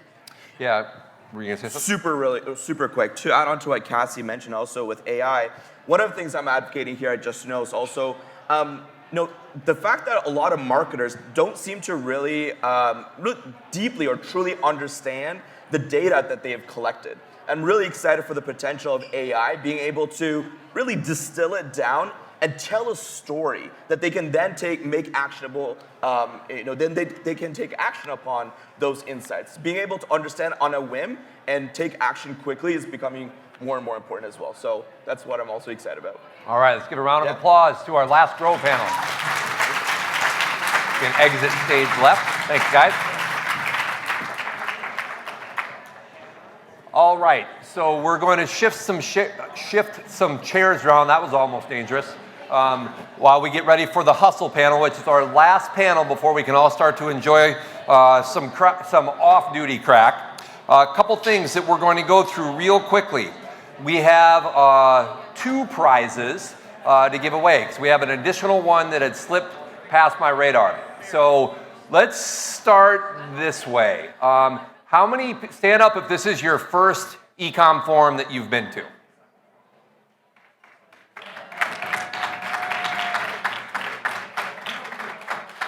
Okay, that's more people than I expected. So, okay, remain standing if you're local. If not, sit down. Is that around 10 people? Each of you is on the honor system. We have 10 North Mallow s'mores kits to give away. North Mallow is out there in the Merchant Alley. They are a local business that creates s'mores kits. So go find, Andrew's going to open those. Come find Andrew and he'll take care of you. That's how we're going to handle that prize. Okay? Last prize. We had to freestyle that. Last prize is a candle-scented gift pack from Kobe.co, who is a former Hustle panelist speaker. So we want someone local that I am just going to choose. Wait, Lauren, you're going to take that home. That's going to fit in your suitcase. So Lauren, you get the Kobe.co. Is this Kobe.co? Yeah. All right. Yeah.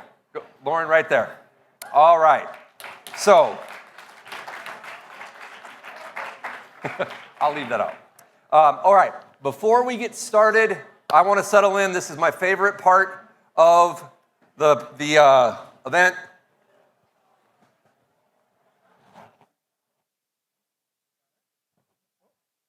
We didn't practice this. Thank you. All right. This has become a tradition to wear this ridiculous jacket. It also does help make sure we stay on time because it gets hot in this thing. So we are starting the Hustle panel. And the Hustle panel, it's not about waking up at 5 in the morning, being to work by 6, or being near your office at 6, whether it's your chair or an office. It's not about staying up until 11 and then doing that again the next day. It's not about the grind associated with that. Our Hustle panel is about the spirit that entrepreneurs, founders, solopreneurs have to demonstrate to take that idea and actually start a business, to roll the dice, to invest the time, I mentioned this earlier, to invest the time that steals and robs time from their family, their friends, the fun that they might want to have, the tomfoolery. That's what this Hustle panel is about. The courage demonstrated by these founders, and that's why we end every Ecom Forum now at this panel, because it's the most fun, it's the most freewheeling, and it's the most inspirational. So, round of applause for our Hustle panel, even before introductions.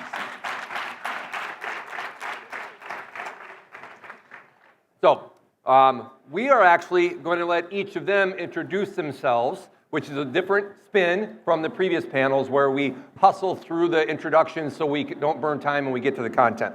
So, Tamika, why don't you introduce yourself to the audience, share a little bit about your business, what prompted you to start it, what you sell, where you sell, your team, that sort of thing. And I love the green. I was Good job. gonna say, are you not gonna talk about our vibe Good together? job, right. Okay, so my name is Tamika Jones. I am the founder and CEO of a plant-based, gluten and cruelty-free lipstick company called Lip Esteem that I started during the pandemic when everyone was wearing a mask. Crazy, right? Right. Yeah. So Lip Esteem, like I said, was started July 2020. I've been a solopreneur for the first 2 years. I've been bootstrapping the first 2 years.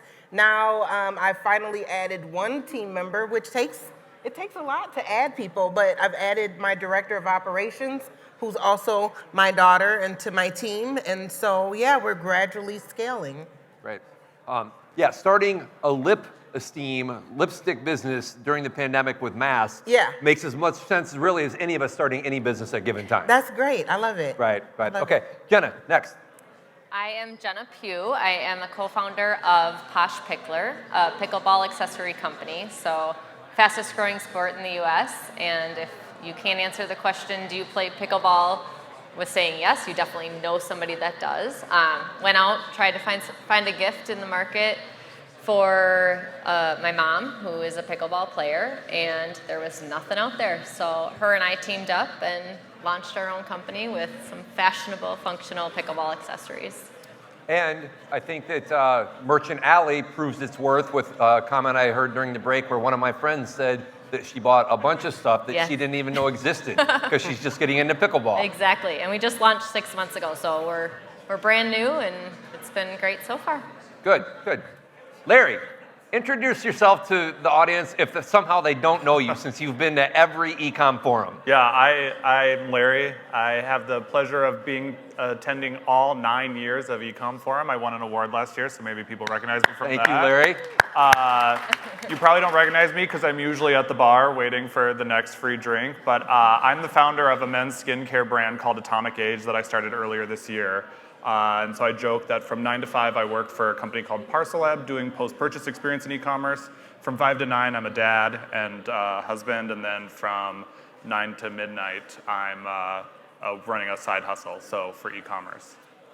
Larry is one of, I think, 3 of us that have, are you wearing your green? I'm not wearing it. It's hanging up in the rearview mirror of my car, though. Okay, that counts. And so a green Irish Titan dog tag. if I ever get pulled over, they're like, oh, you can keep going. Oh, you got know one Darin? of those green, Right. yeah. Dilyar is actually the other.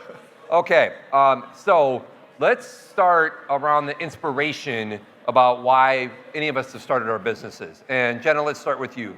Because for some founders, it's a personal passion. It's something that you love doing, and so you want to build a business around it. Some founders, it's about building a better mousetrap, or you think you can provide the service better. What prompted you to want to start Posh Pickler, and it's not even the first company you started? Yeah, so my why is I last fall went to try and find a gift for my pickleball loving parents, and went out and I was like, there is nothing. There are paddles and there are balls, and that is it. So I teamed up with my mom and used her knowledge of the pickleball world and my expertise in product development and the retail landscape, and said, let's do it. So we developed a product line around pickleball that is functional and fashionable. So you can look the part, head into the court. I mean, it's crazy to me that all of these venues are opening, all of these courts are being built, and there is no accessories, no gifts, no nothing. So we said, let's do it, and we dug our heels in and launched it in May, and it's been great. How many people here play pickleball? God. Yes. That has just taken off like wildfire. Yeah. And it's definitely you can be intense, you can be in leagues, or you can want to go play for the social aspect, have a glass of wine or a beer after, and catch up with your friends. So it's kind of like pool, it sounds like, where you can drink during it. Totally. You can, I mean, nobody's judging you if you have your rosé or cocktail or whatever on. We could be playing pickleball right now. Yeah. Larry, next. Yeah. What inspired you to start Atomic Age? Well, I'm getting old, and that's all relative, my friend. My wife, who, if you've stopped by our booth at the Merchant Alley, you probably met her, Ashley. So she gives me all of her hand-me-down skincare products, and she'd say, oh, you need this for this, and this for this, and this for this. And so it's a little embarrassing using like all of your wife's products, and so I thought there's got to be something for men that I can be excited to talk about or have on my counter. And so I did some research, worked with a chemist, and the idea was, how can I create effective skincare for men that's simple? So instead of having, 10 different products, the goal is to have a limited amount of products so that it's not overwhelming. And then I also got busted in TSA with a bunch of my wife's products and got them all confiscated when I didn't check a bag. And so it was kind of embarrassing having them be like, do you want to keep these? As they held them all up. And I'm like, oh no, you can throw those away. I don't know how those got in my bag. So that was sort of the inspiration. And then, I've always kind of enjoyed marketing companies. And so I've always wanted to own my own product. I've always sold a service. And so I thought it'd be really fun to start my own product and market it and be able to put it out there. So I intentionally wanted to come to you last on this because we've talked about what prompted you to start Lip Esteem. And I think that it's the perfect example of the most inspiring parts of a founder's story. So share with everyone the background that led to Lip Esteeming becoming your business. Okay, so I've been a makeup artist for over 20 years. In March 2020, we were furloughed because we could no longer touch women at the makeup counter, right? So as I was sitting at home, I was thinking about what am I gonna do? I was watching the news. Things were starting to get a little crazy in 2020. And I start seeing people fighting that I used to know loved each other and cared for each other. It was just a lot of chaos. And so I was like, what can I do as a person who is in the beauty industry to bring beauty from the ashes that we were all dealing with, the traumas that we were all dealing with in 2020. And then after the civil unrest, my job called me back and said, are you ready to come back to work? And I'm like, no, are you serious? I'm like literally traumatized right now. So I had to go into thinking about what can I do? And I was like, you know what? now is the time for me to go into my own business because I can't necessarily go back into spaces that don't necessarily care for me. And so I just needed to make sure that I created a clean, plant-based product that was for all my friends, from fair-skinned women to dark-skinned women, so that when we saw each other in community, that we would at least have that in common. So that's how and why I started Lip Esteem. Yeah, well, thanks to all three of you for starting your businesses. As we were getting mic'd up, Tamika said to both Jen and I, she's like, you guys don't have anything on your lips. So we're both wearing lip esteem. All three of us are wearing lip esteem. I've got chapstick on, and I have some color that she found perfect for me. So talk about hustle. She was like, I got to run back to my She's booth like, and get what you guys is, something. what is on your lips? Nothing? Yeah. Yeah. So I've got my lip esteem in my pocket right here. I mean, it's wow, nice. And the thing is, lip esteem did come from an insecurity that I had. I've always been ashamed of having very full-size lips. Now, a lot of people are like, oh my gosh, everybody wants, full lips. But it wasn't necessarily true for me growing up. That's what people teased me about. And that's why when I was thinking about my brand, I was like, you know what? It's gonna be lips for sure, but what can I say to make someone lift their head and feel better? I was like, lip esteem, that makes sense. So that's why we named it that. And right there is what I really wanted you to bring up, but I wanted you to bring it up on your own, right? Because I think that's the personal that sometimes is what prompts us to do things or not do things. Tie it back to Ila's keynote, where we have voices in our head and we hold ourselves back or we don't. So again, thank you, all three of you, for being courageous enough to start your own businesses. Yeah. Let's stay with you because everybody on the stage has a family. And by that I mean actual kids, not just we all have families by definition, but we all have kids. And so that's a full-time job. How have you navigated the having two full-time jobs? How have you achieved work-life blend, if you have, or do you focus more on a work-life balance? How have you done that? Well, the good part for me is that I have an adult daughter. I mean, I know I use great skincare and stuff, but my daughter is my director of operations. So that I'm just not a full-time mom, but I'm also a full-time boss over my child. And it's like, how do I tell her? Wait a minute, how old is she? 27. You're not her boss. She's my boss. Right. What's going on here? But I love having her with me because she has a level of understanding of things from a younger person's point of view that I just don't have and don't want to have. I don't want to know about IT. I don't want to know about AI. I do, but I want her to tell me, and I want her to fix it. So it's a perfect combination between us two. Luckily, I like her. You know what I mean? Right. So it's good. It's a good combination. Right. Jenna? Yeah, I mean, it's definitely a balance. I have a 5 and 9-year-old, both girls, both busy. Luckily, my 5-year-old went to kindergarten this year, so that helps a little bit. They also love to ship orders and put labels on boxes, so I definitely take the help, but it's a balance. I mean, it's the grind, the hustle in the best way possible, because I'm also showing them that I am a working woman, working mom, and I am going to do anything to make sure that this is a success. So I think while it's hard, at the end of the day, most days, I'm like, this is why I'm doing it. Yep. Because they're proud of me, they see the inspiration, and I'm doing something I'm passionate about. Larry? Yeah, I have a 9 and a 7-year-old, both boys. So when I talk about making men's skincare, like thinking about making things that they can use, and they do use it. If you follow Atomic Age on Instagram, you'll see my 9-year-old is one of our most popular models. But they're also my biggest critic. I mean, I think it's funny sometimes they'll be like, oh, you're packing orders. Are these strangers or are these your friends?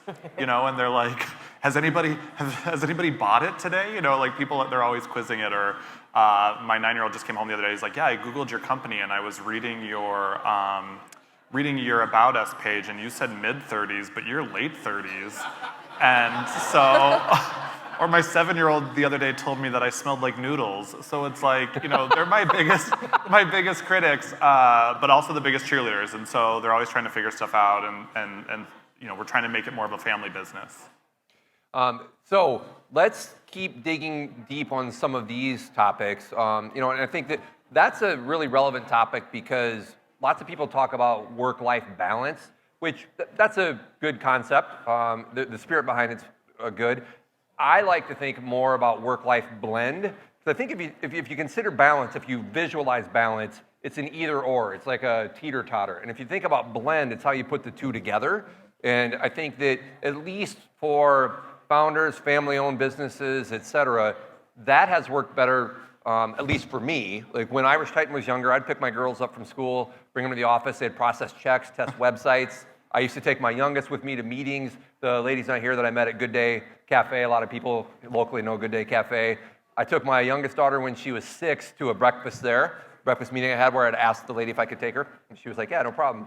And we get out to the car, and my youngest said, so Dad, are you going to close that deal?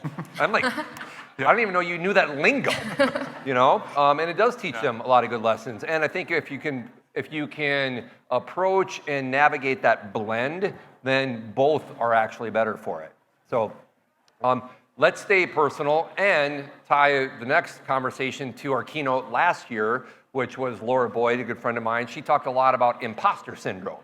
And I think that whether we're founders, entrepreneurs, or no matter what our profession might be, in or out of work, actually, imposter syndrome can be that voice that we hear that holds us back. How have you overcome that? Larry, let's start with you and come this way on that. Yeah, so being one of the newest brands up here, I think when I first started Atomic Age, I thought to myself, like, oh, this is kind of, I didn't think that there wasn't men's skincare out there. I wasn't that ignorant to like the skincare world, but I thought that when it comes to like small independent brands, there weren't a ton. Well, Facebook and Instagram and all the algorithms, once you start typing skincare and men's skincare, you suddenly get targeted with like 1 million ads. And so every day I'm on there and I look at people that have more followers, more products, cooler marketing, more money to spend. And so sometimes it's like, for every good day I have, I think like, oh shoot, am I in the right, am I in the right field when I have a bad day? Should I add more products?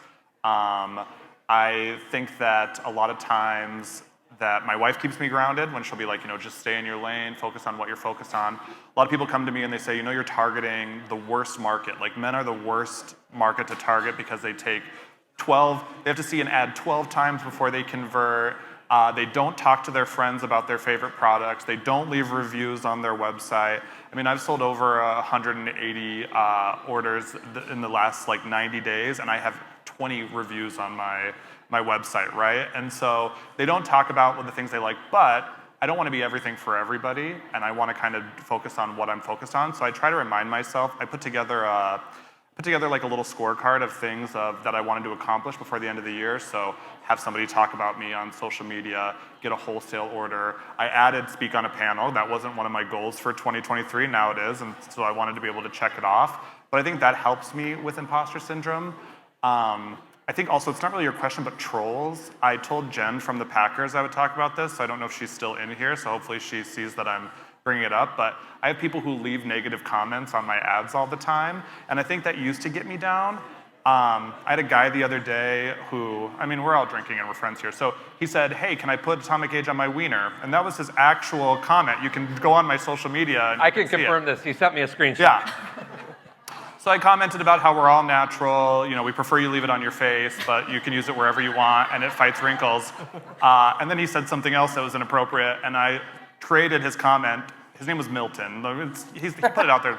So I made the promo code Milton's Nut Oil because of his comment for 10% off. So if anybody wants to order Atomic Age on our website, Milton's Nut Oil will get you 10% off and free shipping on our website. So my goal for e-commerce is to turn every troll into a custom promo code. So that helps me feel better about when I feel like maybe I'm doing something wrong. I'm like, how can I turn the haters into something fun? Tamika, imposter syndrome? Yeah, so, I'm gonna just tell you, one day this person came to my store, because I have a store at 876 Selby Avenue, if anybody wants to come. And she said to me, was featured on a television series called The Small Business Revolution. Season 6, episode 3. Watch it if you can. It's on YouTube. And the woman said to me, hey, I don't understand why you're getting so much attention. You're not even the standard of beauty. What? What you say? And I said, who said? I definitely am the standard of beauty. I'm my own standard of beauty. And so imposter syndrome could have kicked in then, but because I started the business, I'm learning more about myself. That's what I love about the business. Yep. I'm learning who I am, I'm learning my strengths, I'm learning things I need to work on a little bit better, but I also am very confident in who I am as a woman, as a creator, and as a lover of people. So those kind of comments, I'm like, oh, sis, you must be hurt about something in your life, because you're not hurting me. Right. So my imposter syndrome has happened, but sometimes it's not even self-inflicted. Yeah. Sometimes it's other people and their opinions that they give to small business owners that small business owners didn't ask for. Right. So. Well, kudos to you for how you navigated that. My response would have been a little different. Probably like Yeah, I'm the working. risks early, kind of like working on fuck you. myself. Yeah. Jenna. Yeah, I mean, for me, we're a two-person, me and my mom. And so while our website is put together and I present our products in a way that and the products are great, but I think for me, where I struggle is just realizing that they're legit. And when people are like, you don't give yourself enough credit, while I appreciate all of that, it's like, well, I'm not this brand, and I'm not this brand, and I don't have the budget for this, but it's taking one step at a time, because I definitely am. And if I recall correctly from our conversation, you're going to be in Dick's Sporting Goods soon, right? Yeah, so we are in stores with Scheels and online with Scheels, and we're on Dick's Sporting Goods website now, and hopefully in stores by December or January is our goal. Nice. So you're legit. In 6 months. Well, thank you. All right, last question as we land this plane.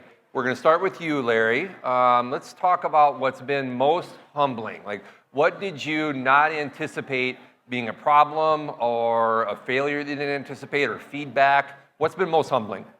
Yeah, so I've been like a master networker for the last 15 years, and I know a lot of men that are now my age, and I thought, I'm going to launch this brand, and I'm going to just post, and I'm going to have a bunch of friends buy, and I think I've had 1 or 2 friends purchase my product from me. That was humbling. Kelly from Prosper Stack purchased.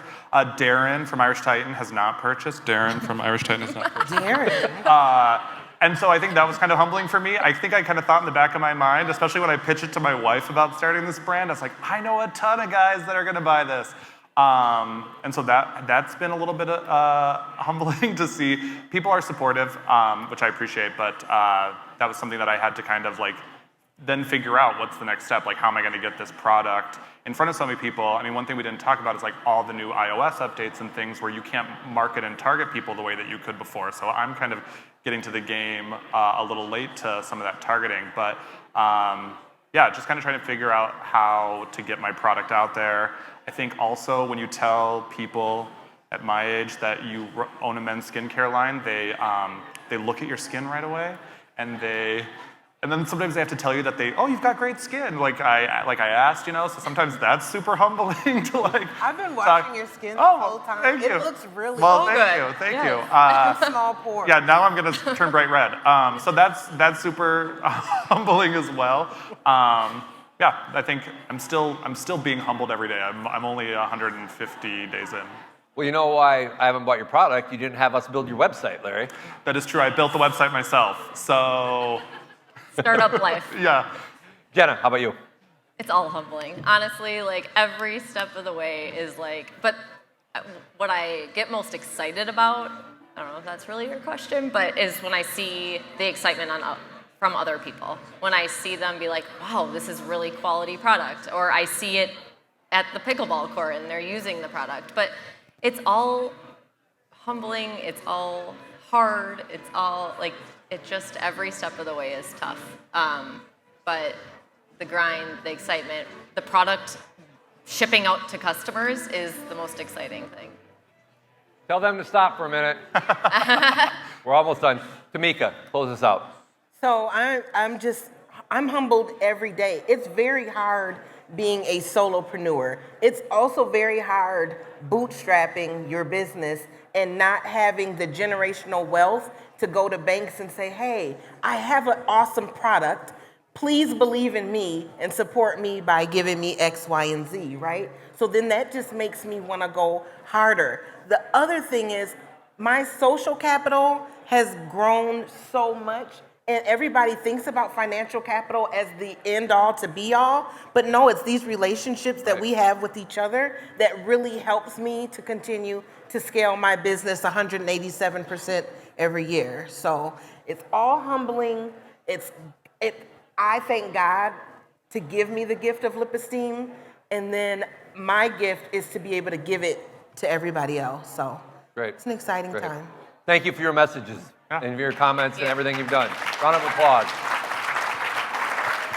You're free to exit stage left. All right. Well, thank you. All right.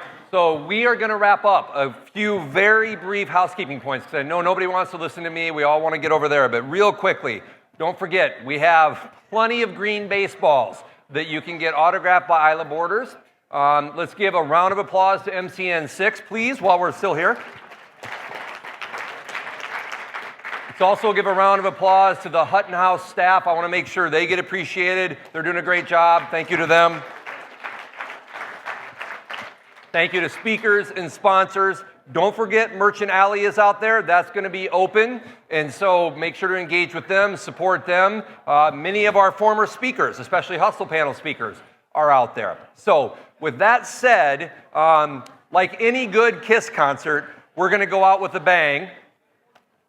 And so remember, be brave, be yourself, and rock on. We'll see you next year at our 10th annual Ecom Forum. Sláinte.